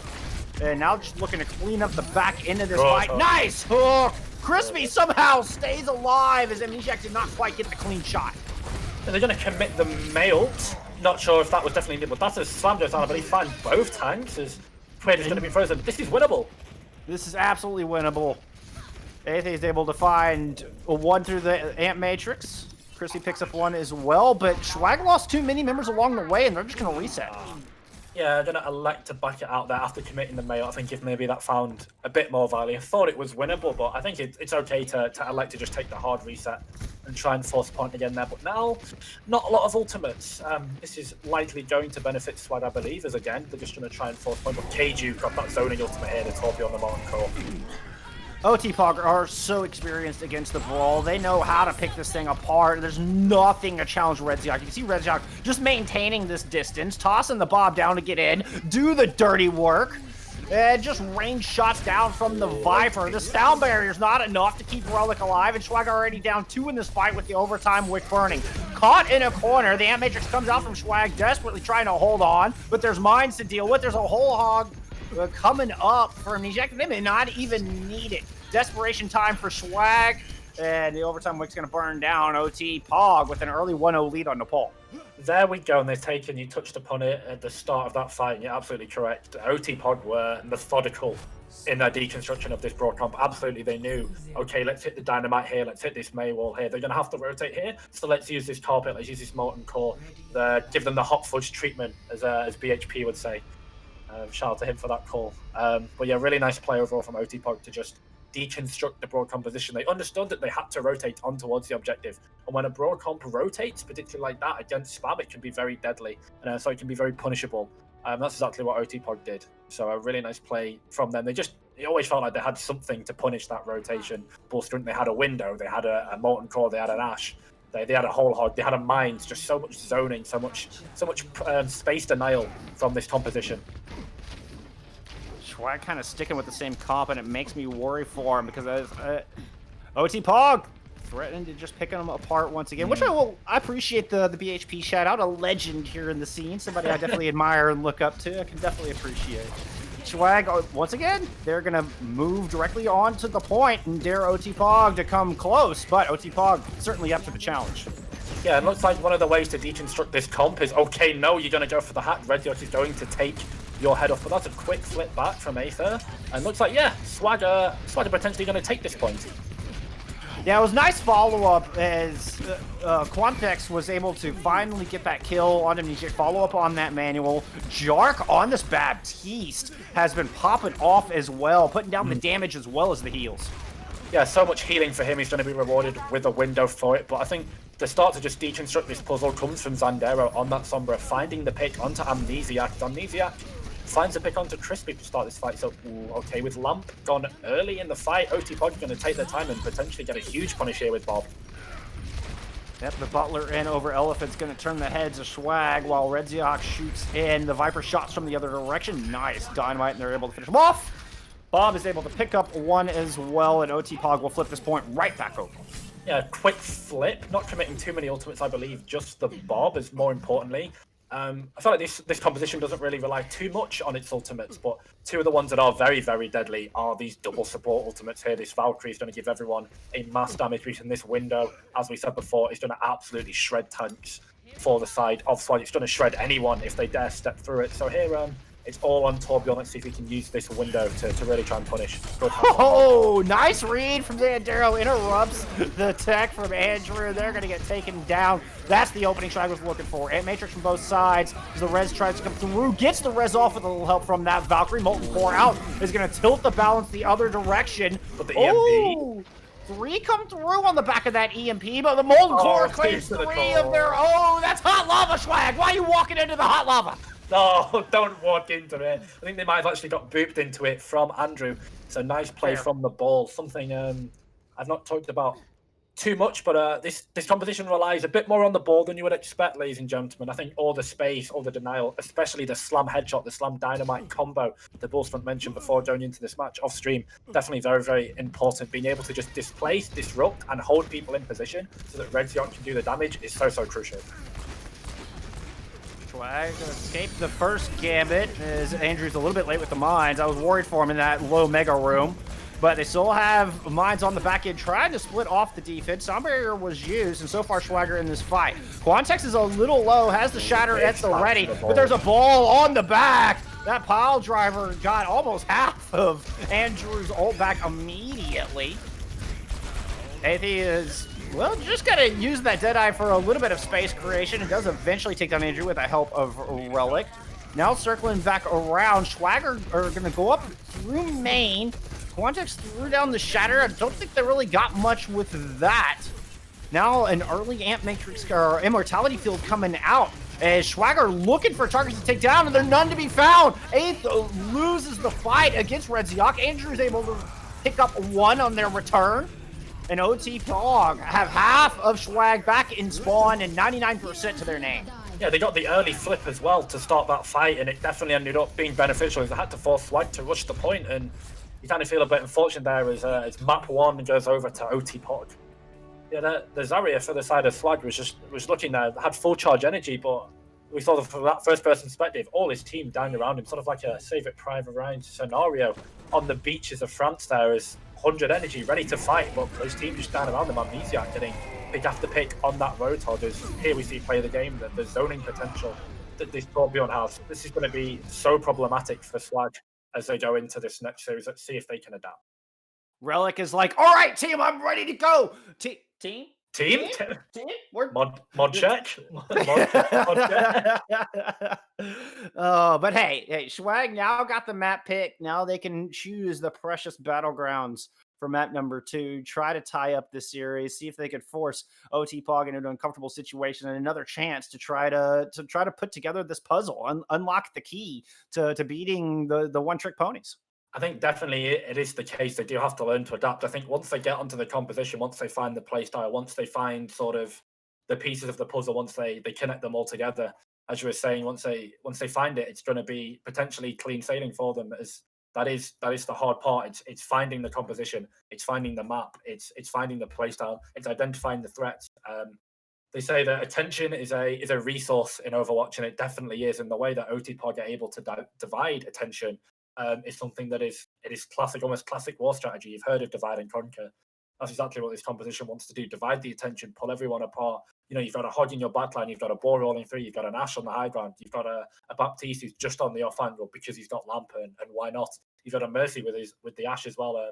So much everywhere. It's a war on almost 6 fronts, and it can be really difficult for teams to deal with, especially a team composition like Brawl, where the effective range of the comp is basically null. I mean, it is up close and personal, and that is pretty much your only option with the Brawl. And OTPog are really good at kiting around, just maintaining that distance, giving Redziok this time and space needed to land the shots. And as we move into map number 2, J-Town on the pipe. That Swagg wants J-Town. I don't know about this one, friends. I don't know about this one. Yeah, it's a bit of a mod check on the brain there. I think one of the comps that you do not want to go to against a team called OTPog is Junkertown. This map is literally a walking clown nose. It is the home of Fiestas. You can play Bastion, you can play Torb. Ashe is very, very strong across this entire map. But clearly, Swagg have a plan. Speaking of Bastion, I wonder if they'll try and go for the Omnic. I feel like teams pull it out in dire situations, in dire straits. They are only down one map, but you never know. We might see a bit of the robot going into this next map. I mean, is that how you beat cheese? Is just with more cheese? I mean, is this just Probably, gonna be probably a right. cheese pile? This is just gonna be a giant grilled cheese sandwich Yeah, right it's just. here. Oh, I'm hungry now. Damn it. I'm so I've not eaten today. Oh, definitely. I'm Yes. so sorry. Oh, it's fine. A bit of French toast and grilled cheese. Fortunately, I wonder if there's an Australian style of grilled cheese. Let's see. As we're going to head over to Judgetown any second now. I think that is probably one of the ways you beat cheese. You add more cheese, and it becomes a cheese board. And does Yeah. anyone really want to look or talk about a cheese board for 4 hours straight? Doesn't make for the best casting experience. But nonetheless, we move. So, Well, so let's see how we do. charcuteries aside, True. I'm anxious to see how Swagg chooses to adapt. Honestly, I mean, I think you've got to find a way to punish Red Ziok. That is Yes, at, definitely. at the core of this puzzle, as we keep calling it, is Red Ziok, and they've got to find a way to punish the DPS player, whether they're on the Ashe or potentially the Pharah. And I mean, it's not an easy task. OTPog, they're gonna have the tools to keep divers at bay. They're gonna have the ability to rotate around and keep that distance with Brawl. So I'm curious to see how Swagg comes out. I really do think double bubble could be the answer. Bubble up that Winston, give them the protection needed. You throw the bubble in on the ingress, and it will deny the boot back. Yeah. As definitely. Swagg will come in on the attack. OTPog coming out of the gates on the defense, and Nijak sticking with the Roadhog. Yeah, and I think just to follow up on that question, I think if the Winston isn't working, you could try something like a Ball Zarya. Ball going to be doing a lot better against CC than I think Winston can. Definitely one of the downsides of that double bubble composition is A, it's hard to run, and B, you can get denied so much if that Winston gets coach gunned away, if he gets whip shot away, if he gets rocked away, then the dive is effectively dead. But Ball is able to take these high grounds and roll through them and get those slams, which is going to be a lot better against the CC. But looking like Swagg are going to be going over to something not quite Cloud Nosy. This Ball Orisa comp is pretty decent, but okay, no, they're going to go over to Sig Ball, double sniper. So I like this composition from Swagg, but let's see if they can try and beat OTP at their own game. It's going to be Aetha versus Red Ziok on the Widowmaker. Red Ziok not quite landing that shot. Going for the grapple. Ooh, just narrowly misses that shot as well. OTPog playing very defensive, holding back, maintaining as much range as possible. Could be dangerous if Aetha can hit these shots. Yeah, I think they're happy to give free push, though. It's going to give them sight-line control. As Cage, you talk about the snipers as Ace finds him again in a one-for-one trade. So I think OTPog is going to be happy to take that trade as this Ball is going to look to try and keep this sniper for Aetha down and out. Torbjorn is able to strike back, and Red Ziok finds a headshot as well. And OTPog are just going to move in and claim the choke, claim the high ground, and force Swagg to reset a bit. It's a late hook from Amnesiac as Crispy goes down, but how slow, how patient are OTP playing this? And something that's really commendable. They're being very, very precise in the way that they run this through, as Context is going to be another late stagger, so a bit of a bold diff. And ooh, yeah, you can't go that. You can't go for that twice, Red Ziok. That's a worthy, deserving punish. As yeah, you're not allowed to do that. I'm impressed that was Relic that took Red Ziok out of the sky. Not an easy shot with those hyperspheres.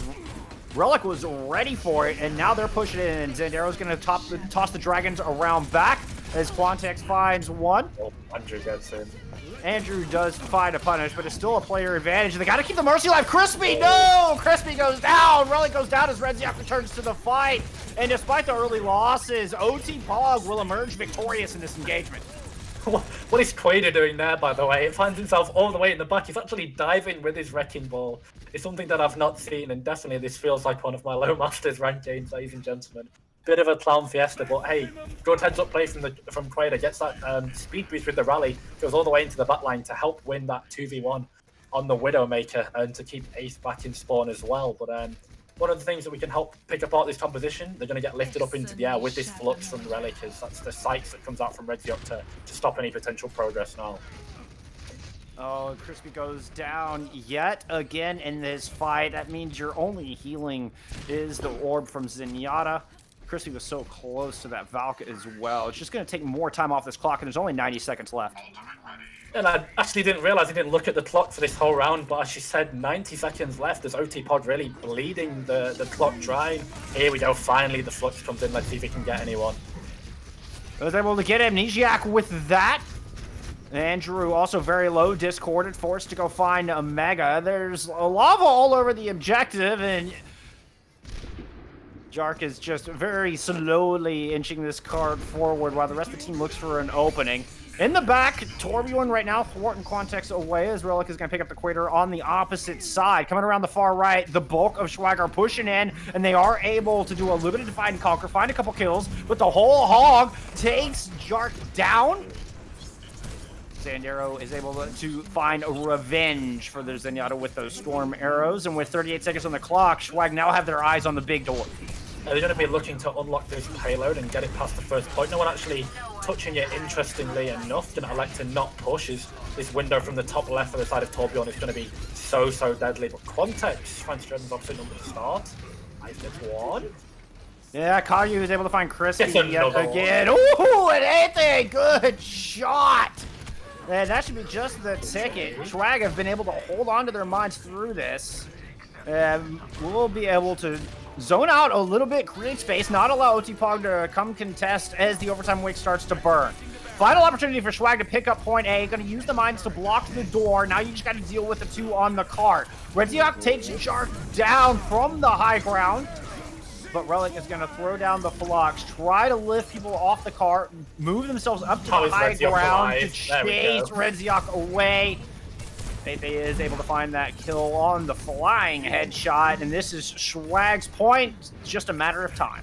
Yeah, it's definitely their point to lose. Is Andrew going to go for a valiant storm, or they're just going to elect, give the life of the hamster? He's going to be sad hamster noises back in the spawn room. The payload unlocks going into point two, but so much time burned. One thing we can commend, though, one thing I can applaud is the patience from Swagg. There was potential for so many pieces of the puzzle, so many parts of that fight to go wrong, and for one of them to just tilt and give up. Because this composition is definitely not an easy time, and it's not fun to play against as KG gets to pick onto Relic. So it's going to hold the push of the Sigma a bit just for a couple of seconds. Sandero coming off the Hanzos, going over to the Echo.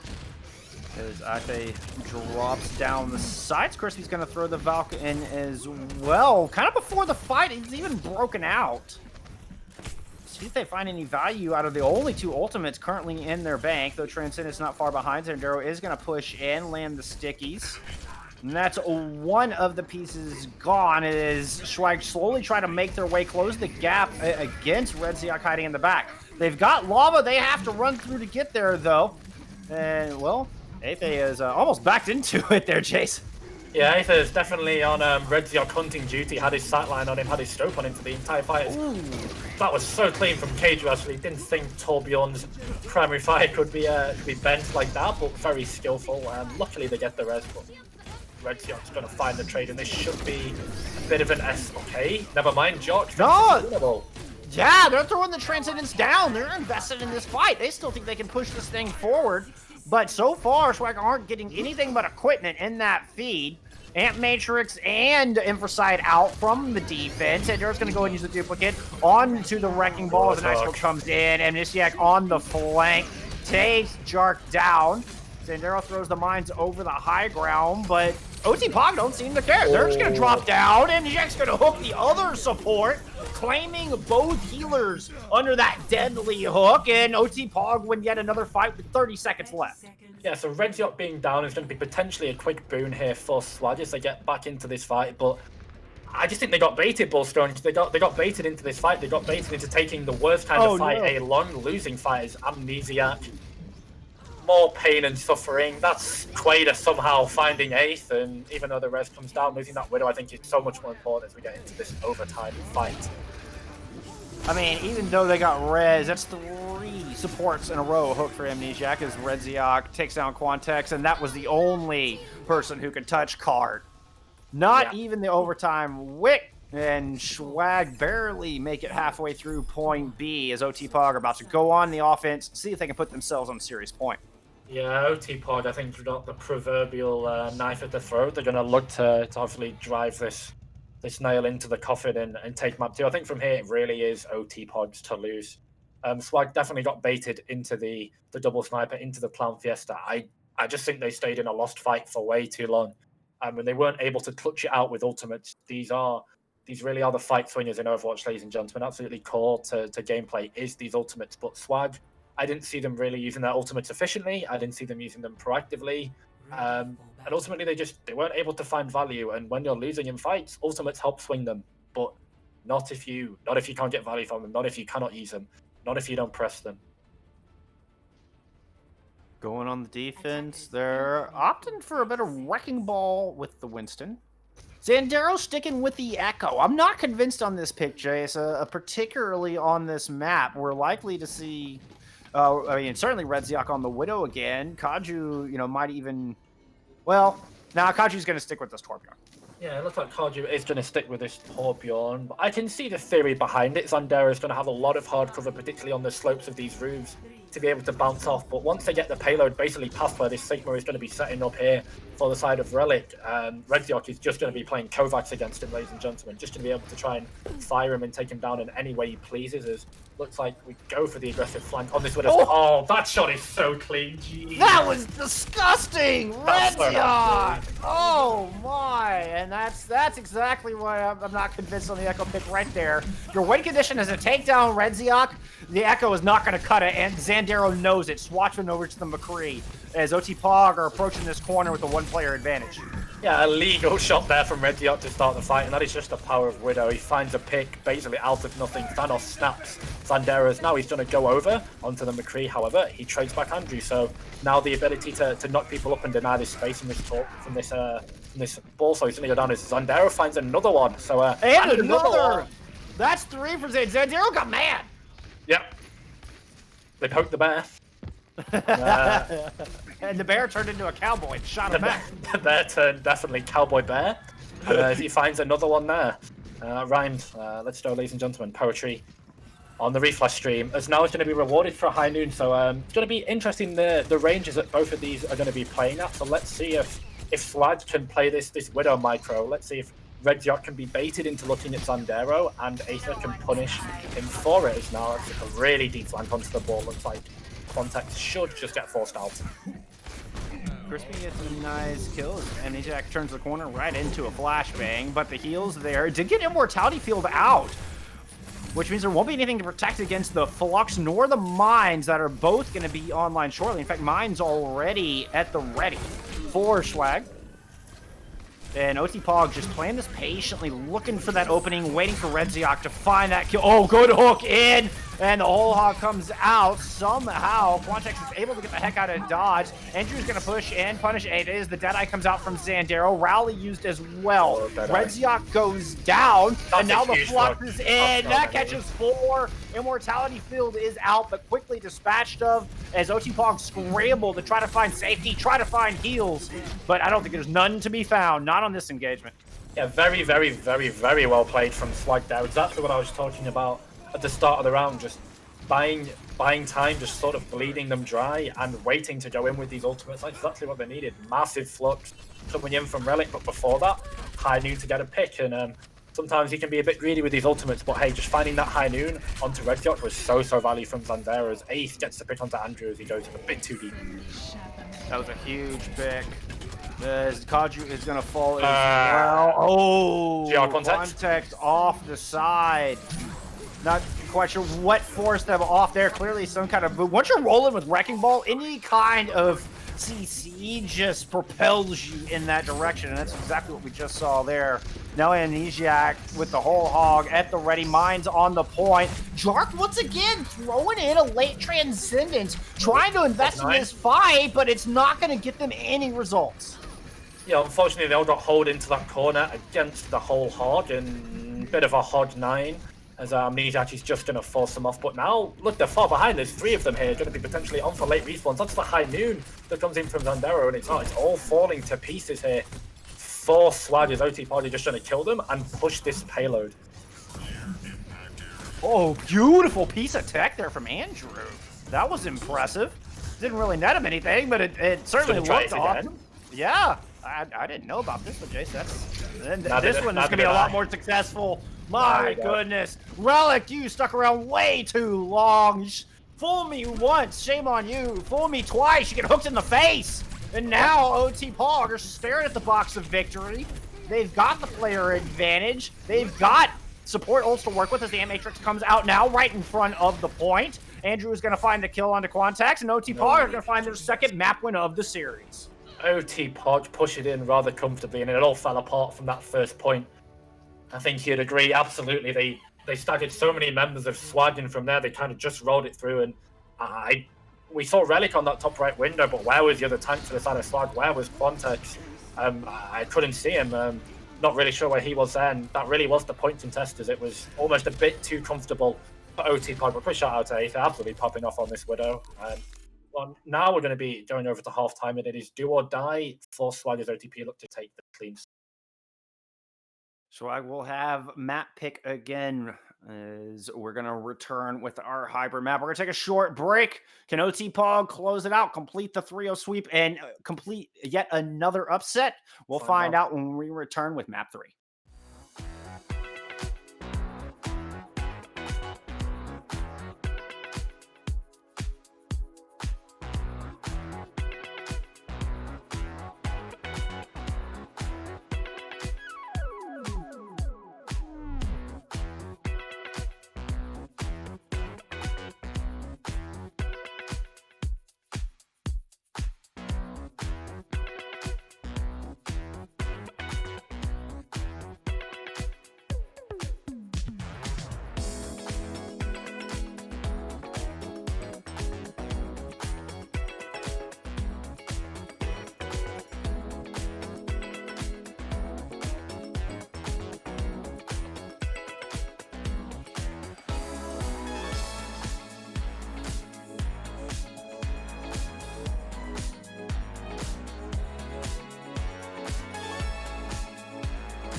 Swagg chose Junkertown for map number 2, and it did not work out in their favor as they are now down 0-2 to OTPog in our open division matchup here in the losers bracket round number 8. OTPog just need one more to close out the series and punch their ticket into round 9.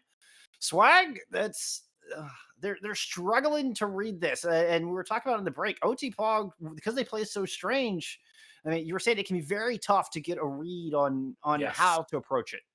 Yeah, definitely. And us ourselves as casters, it's really hard to notice the pace of the fight when there is room for color, when there is room for play by play, because the pacing of the game is just fundamentally different. It does not matter what SR you are, what experience you have. When you play against these kind of compositions, almost everything you know about Overwatch can go out of the window. And particularly for these teams at the higher level, Swagg will have been scrimming against comps that we saw in the last game and comps that they themselves are playing. They will not have scrimmed against this. And sometimes that just lack of adjustment, that lack of awareness, and that lack of experience fundamentally can really really screw teams over. And OTPog are definitely riding that wave very well. Not only are they playing an odd comp, they're playing an odd comp very well. Very well, and Ava tried their darndest to match Redziak on that Yeah, they will Widowmaker and had some pop-off moments as we saw in the definitely. play of the game. That's gonna have to continue, and, I mean, then you're putting a lot of pressure, maybe more than your DPS might be used to. Redziak up to the challenge, used to being the carry for OTPog as we get word down the pipes. Swagger taking us to jolly old England for map number 3, looking to close that gap, looking to put us into some close quarters. We're going to Kings Row, Jace. Yeah, it's not quite Tuesday. I believe that's an NA meme about British pronunciation, but here we go. King's Row, Queen Elizabeth, our Lord and Saviour. No, no one knows the second verse of the national anthem. I'll make it clear. Absolutely, no one knows it. If you know it, you've been forced to learn it because of dumb rules. And if not, then it is what it is. But yeah, nonetheless, we are going to Queen Elizabeth, Old England, Kings Row, a map where you can cover basically one or two choke points with double shields. You can play Brawl, and Orisa Sig cannot get away with the stuff it can on the openness of the map of Junkertown. So this is not a grief pick from Swagg, which I'm very happy to say. So let's see if they can play Brawl like they did on the first round, play maybe more of this May Cree, Sombra Cree that they played, and maybe even play May Sombra, and try and look to just deny the space and deny these tanks that OTPog are using to really accelerate the Red Yacht's win condition, which is just him killing everyone.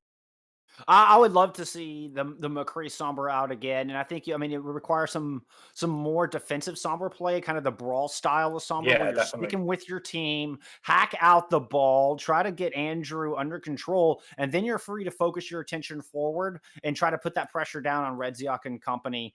And the McCree would provide a lot of damage for that. And the Flashbang for ability the to ball. burn down that ball. Yeah, you could throw the stuns, throw that flashbang, and further keep Andrew from escaping.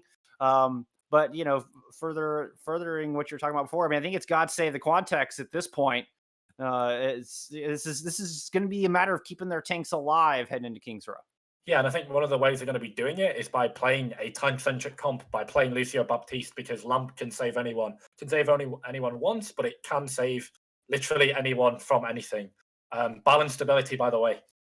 Just to say, but I think you definitely touched on it with the Sombra. I absolutely agree. The ability to play front to back in the Sombra Brawl style is going to be way more useful. It's how I think Sombra should be played and how Sombra kind of is played. Playing this composition, we've seen it in Double Bubble, we've seen it in Winston Diva Ball, we've seen it in Ryan Brawl. When you get this Sombra, you stack the Sombra with your team, you stack the Sombra with your Diva, you play front to back, and your Sombra is able to get so much peel value with this hack, way more. And when you've got a flashbang on top of it, any tank that tries to play the game in the effective radius of Swagg should just get deleted. But it looks like okay, so Swagg's comp isn't going to be locked in just yet. But on this defense, Keiju is staying in. He's going to be going on this Junkrat. So a bit of the Jay Silly. This is all about how he controls in this hotel. What he should do is just sit in this right side or sit in a window and just spam. This is going to make choke points very, very difficult to cross. Even harder to cross if you're not already getting punished going against a Widowmaker from the side of Red Ziark. So it's going to be all on again. All on these DPS from OTPog to try and deny these rotations. Swagg coming out with the Ryan Diva. Using Zandero on the May. Try to do a little bit of divide and conquer. Maybe see if they can isolate Andrew and take down the backline threat of the Wrecking Ball. As they're looking to leap up around. Yep, they're going up to the high ground. It's going to be a good first rotation. It's exactly what you want to do is potentially gets knocked off. Red Ziark finds the pick and okay. They've lost a couple of people though, so this is going to have to be the SQ. They can't go anywhere without this Lucio. Unfortunately, let's see them not get baited. This is more time off the clock, and this is more time that OTPog can really punish and set up these spam mangles. As now they're in a tight room against the Junkrat. Redzia gets crispy on the way back. The Lucio can't even make it back into the Okay. fight. The hook in is going to separate Santero from the back. And Swagger just getting picked apart before they can make it to the point. As Andrew and Redzia continue to put down these 1-2 punches and are putting Swagg on the mat. Yeah, absolute haymakers being thrown in from OTPog and Amnesiac. I think getting what we would call a max range hook. You might as well have been on the poor village there as the pause comes in. But as I was saying, OTPog really abusing the hook range of Amnesiac there. Actually threads the needle. Not sure how he finds the May there. I think hook 1.0, balanced coding, I guess. But you'll take it every day of the week. You get exactly the May. That is the prime target for that Roadhog. Doesn't manage to one shot. But when they pop out the cryo early, hey, it's a free melee or a free right click. But that's the exact perfect pick that you need for Amnesiac on that hog. Well, and they're separated so far. Like you're talking about that max range. They were separated so far from the rest of the team. There was just no surviving that. And with the early pick onto the Lucio, it was Dunsky. That's all she wrote. That fight was over. Yeah, they can't WK without the May. The May wall allows them to cut off the spam angles. They need to wall off Redzioc when they rotate. I do think they have the key though. They say the definition of insanity is trying the same thing a couple of times and expecting different results. The same thing multiple times, expecting difficult results, expecting different results. There we go. Got there in the end. But I think this rotation through this high side, on this right side rotation from Hotel, they wrap around and they go over. I think that is the way to beat it. You flush Redzioc out these windows here, and from there you deny the space, you force them back, and Redzioc can't take these windows. The spam angle is obviously going to be a little bit Monka W, but you have Baptiste amplification, sorry, not amplification matrix, you have Baptiste passive burst, you have defense matrix as well. So you read my mind. I mean, I think that's exactly the plan, especially after knowing what they know now. You know, Amnesiac's gonna be sitting on that high ground across the way. You need to use that speed, which of course means the Lucio's got to make it into the fight. Like you can't let your Lucio die that early. true. Got spawn Redzioc. Yeah, just a beautiful shot. Brutal. But you've got to loop around, clear off that high ground, and force OTPog all down low, and then you've got them where you want them. And it's you got to be quick. I think that's the other thing we were talking about pacing earlier. Swagg need to up the pace of this game. They need to make these fights faster. They need to up this pace. Yeah, definitely. They have to crank it up to 11 and just WK. That's exactly what their comp wants to do. And I can understand the idea of pacing and not sort of wanting to get baited and making sure that, more importantly, they're taking their time to not rush it. Speaking of taking their time, potentially going to be throwing it over to a quick break here. So I'll throw it over to Bullstrun for some additional thoughts before we go to a couple of minutes pause while we fix some of the technical issues in the lobby. I was just gonna say OTPog want to play it slow, and you're just giving them time to do their thing. So we'll see if Swagg can turn that proverbial gear up to 11 when we come back. We're gonna give our teams a moment to get sorted. Y'all don't go anywhere. We'll see you back here in just a moment.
All right, we appreciate your patience, friends. We are back. 250 on the clock.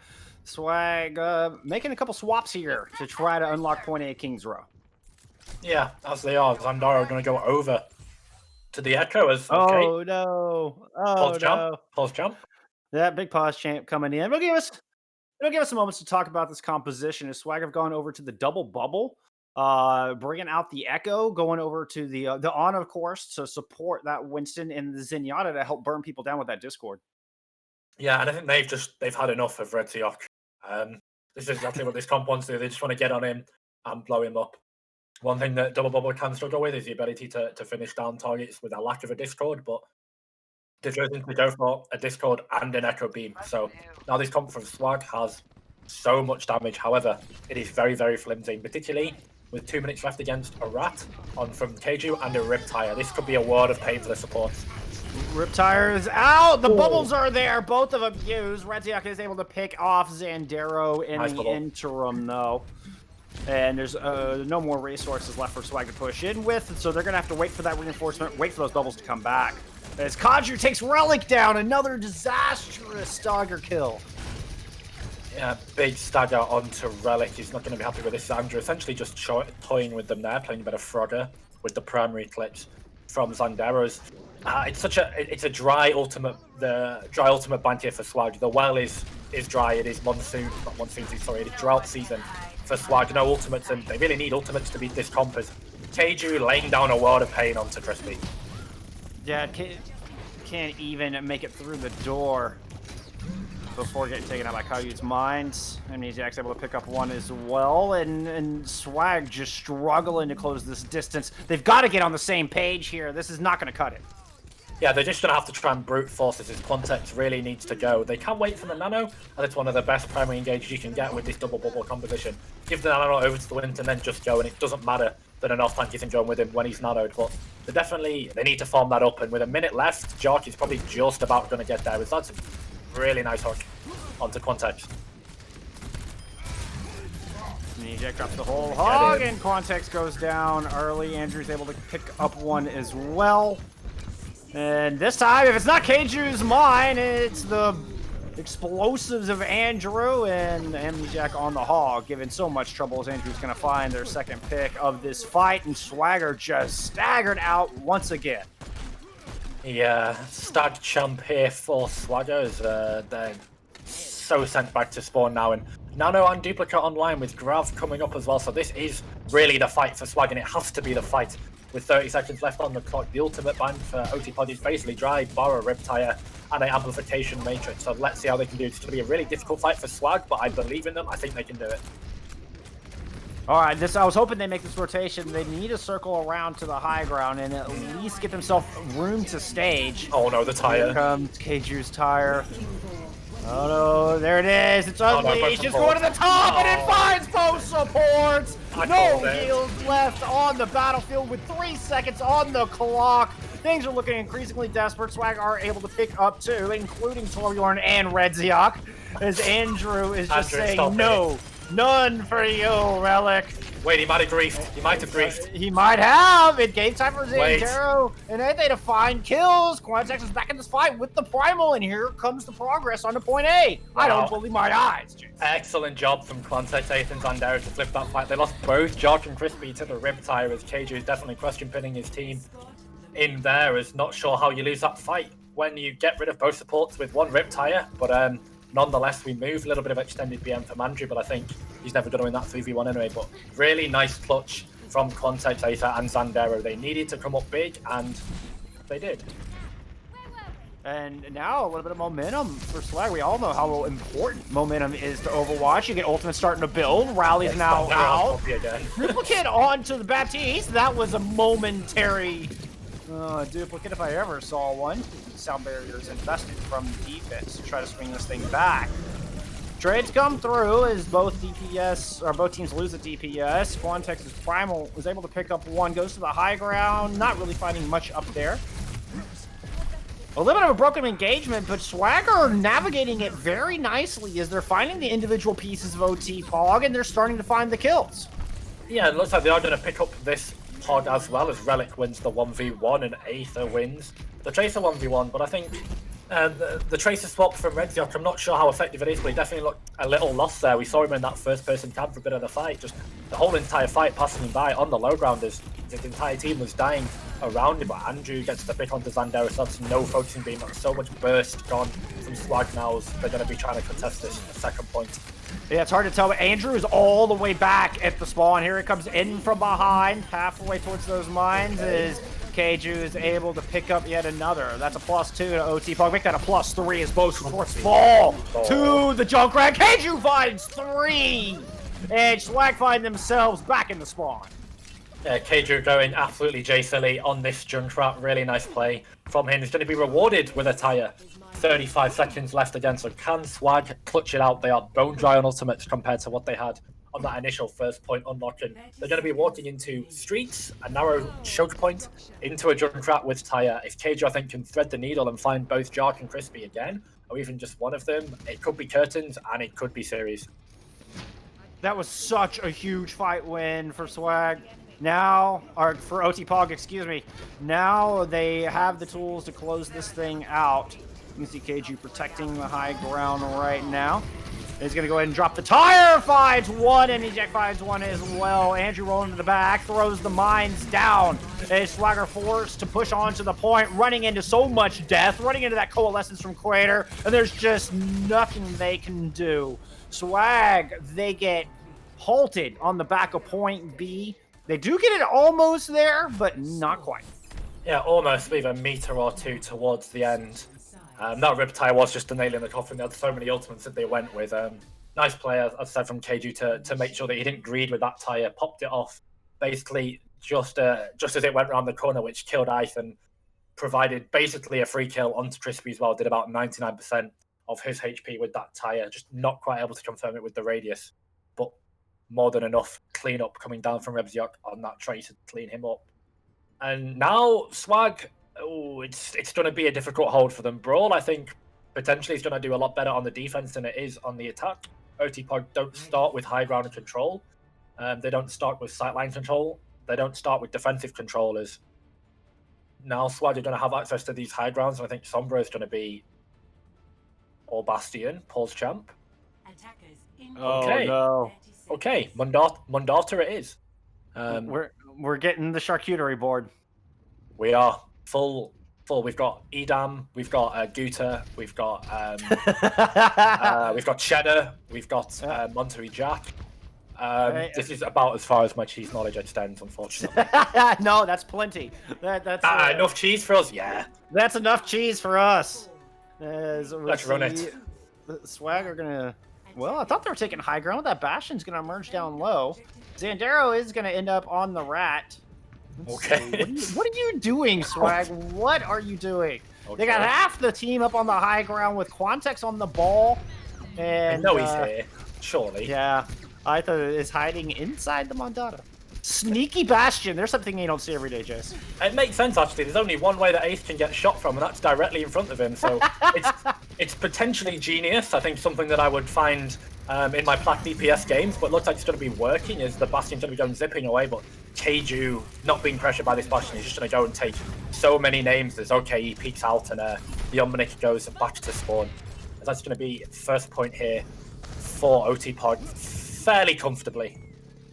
I mean, this is Swagg absolutely opting in for the Clown Fiesta in a weird way. Wait, they do actually get the kill onto Torbjorn, but the hook comes through.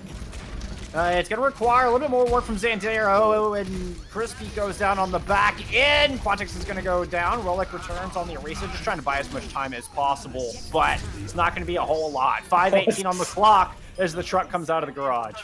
Yeah, bit of a disengagement trunk there from Jark. Going to use that one to just Mario Kart speed away. You hear the music in the background. Anyway, and as Jark falls too late, though, it's just really late stages from Swagg. It's actually not what you want to see. Is look how far up OTPog have pushed. This composition for OTP doesn't really have a lot of point control if you think about it, and in order to counteract, to null this deficit, they have to push up. They have to take sideline control, and how aggressive are Keiju and Redziok on these snipers. Is Keiju actually going over to the Ash, so showing you here that we've not seen him play so far this week. No, this is certainly not what I expected, but clearly it's working full. Oh, well, Good sorry. ball. Spoke too soon. Sorry Yeah, about glitched that. it. And it's down on to Andrew. It's gonna have Really some good lamp. super damage mines. Yeah, the lamp keeping Jark alive. Such an important part of this defensive composition. As those mines do eventually come out from Andrew along the back. Quantex bit off Morning and True, turn the corner only to get flashbanged and fanned. As Amnesiac is going to drop the whole hog. And that's a lot of ults from OTPog, but it's also a lot of kills to couple with it. And they should be able to push this card home. OTPog looking to move on to round 9. OTPog going to roll this in now with 4 minutes left. This could have been an electric time badge if it wasn't. Oh, that's the sleep boop, and that is no reach testers. Wrote. That is all she wrote, absolutely. And to continue on with the Mario Kart references, bit of Super Monkey Ball there for Andrew on that Wrecking Ball. Unfortunately, there's no Winston to the side of Amnesiac. Then we can call the comp Super Monkey Ball. But for now, just the ball. And Keiju, yeah, dominating on this Junkrat, showing off a tire spot for the stream at home. Look how he rips it instantly then. Basically does all of Jark's HP in a second. Has to force that nade, and it's just so free for this Junkrat. So many resources put into him. Really well played from him.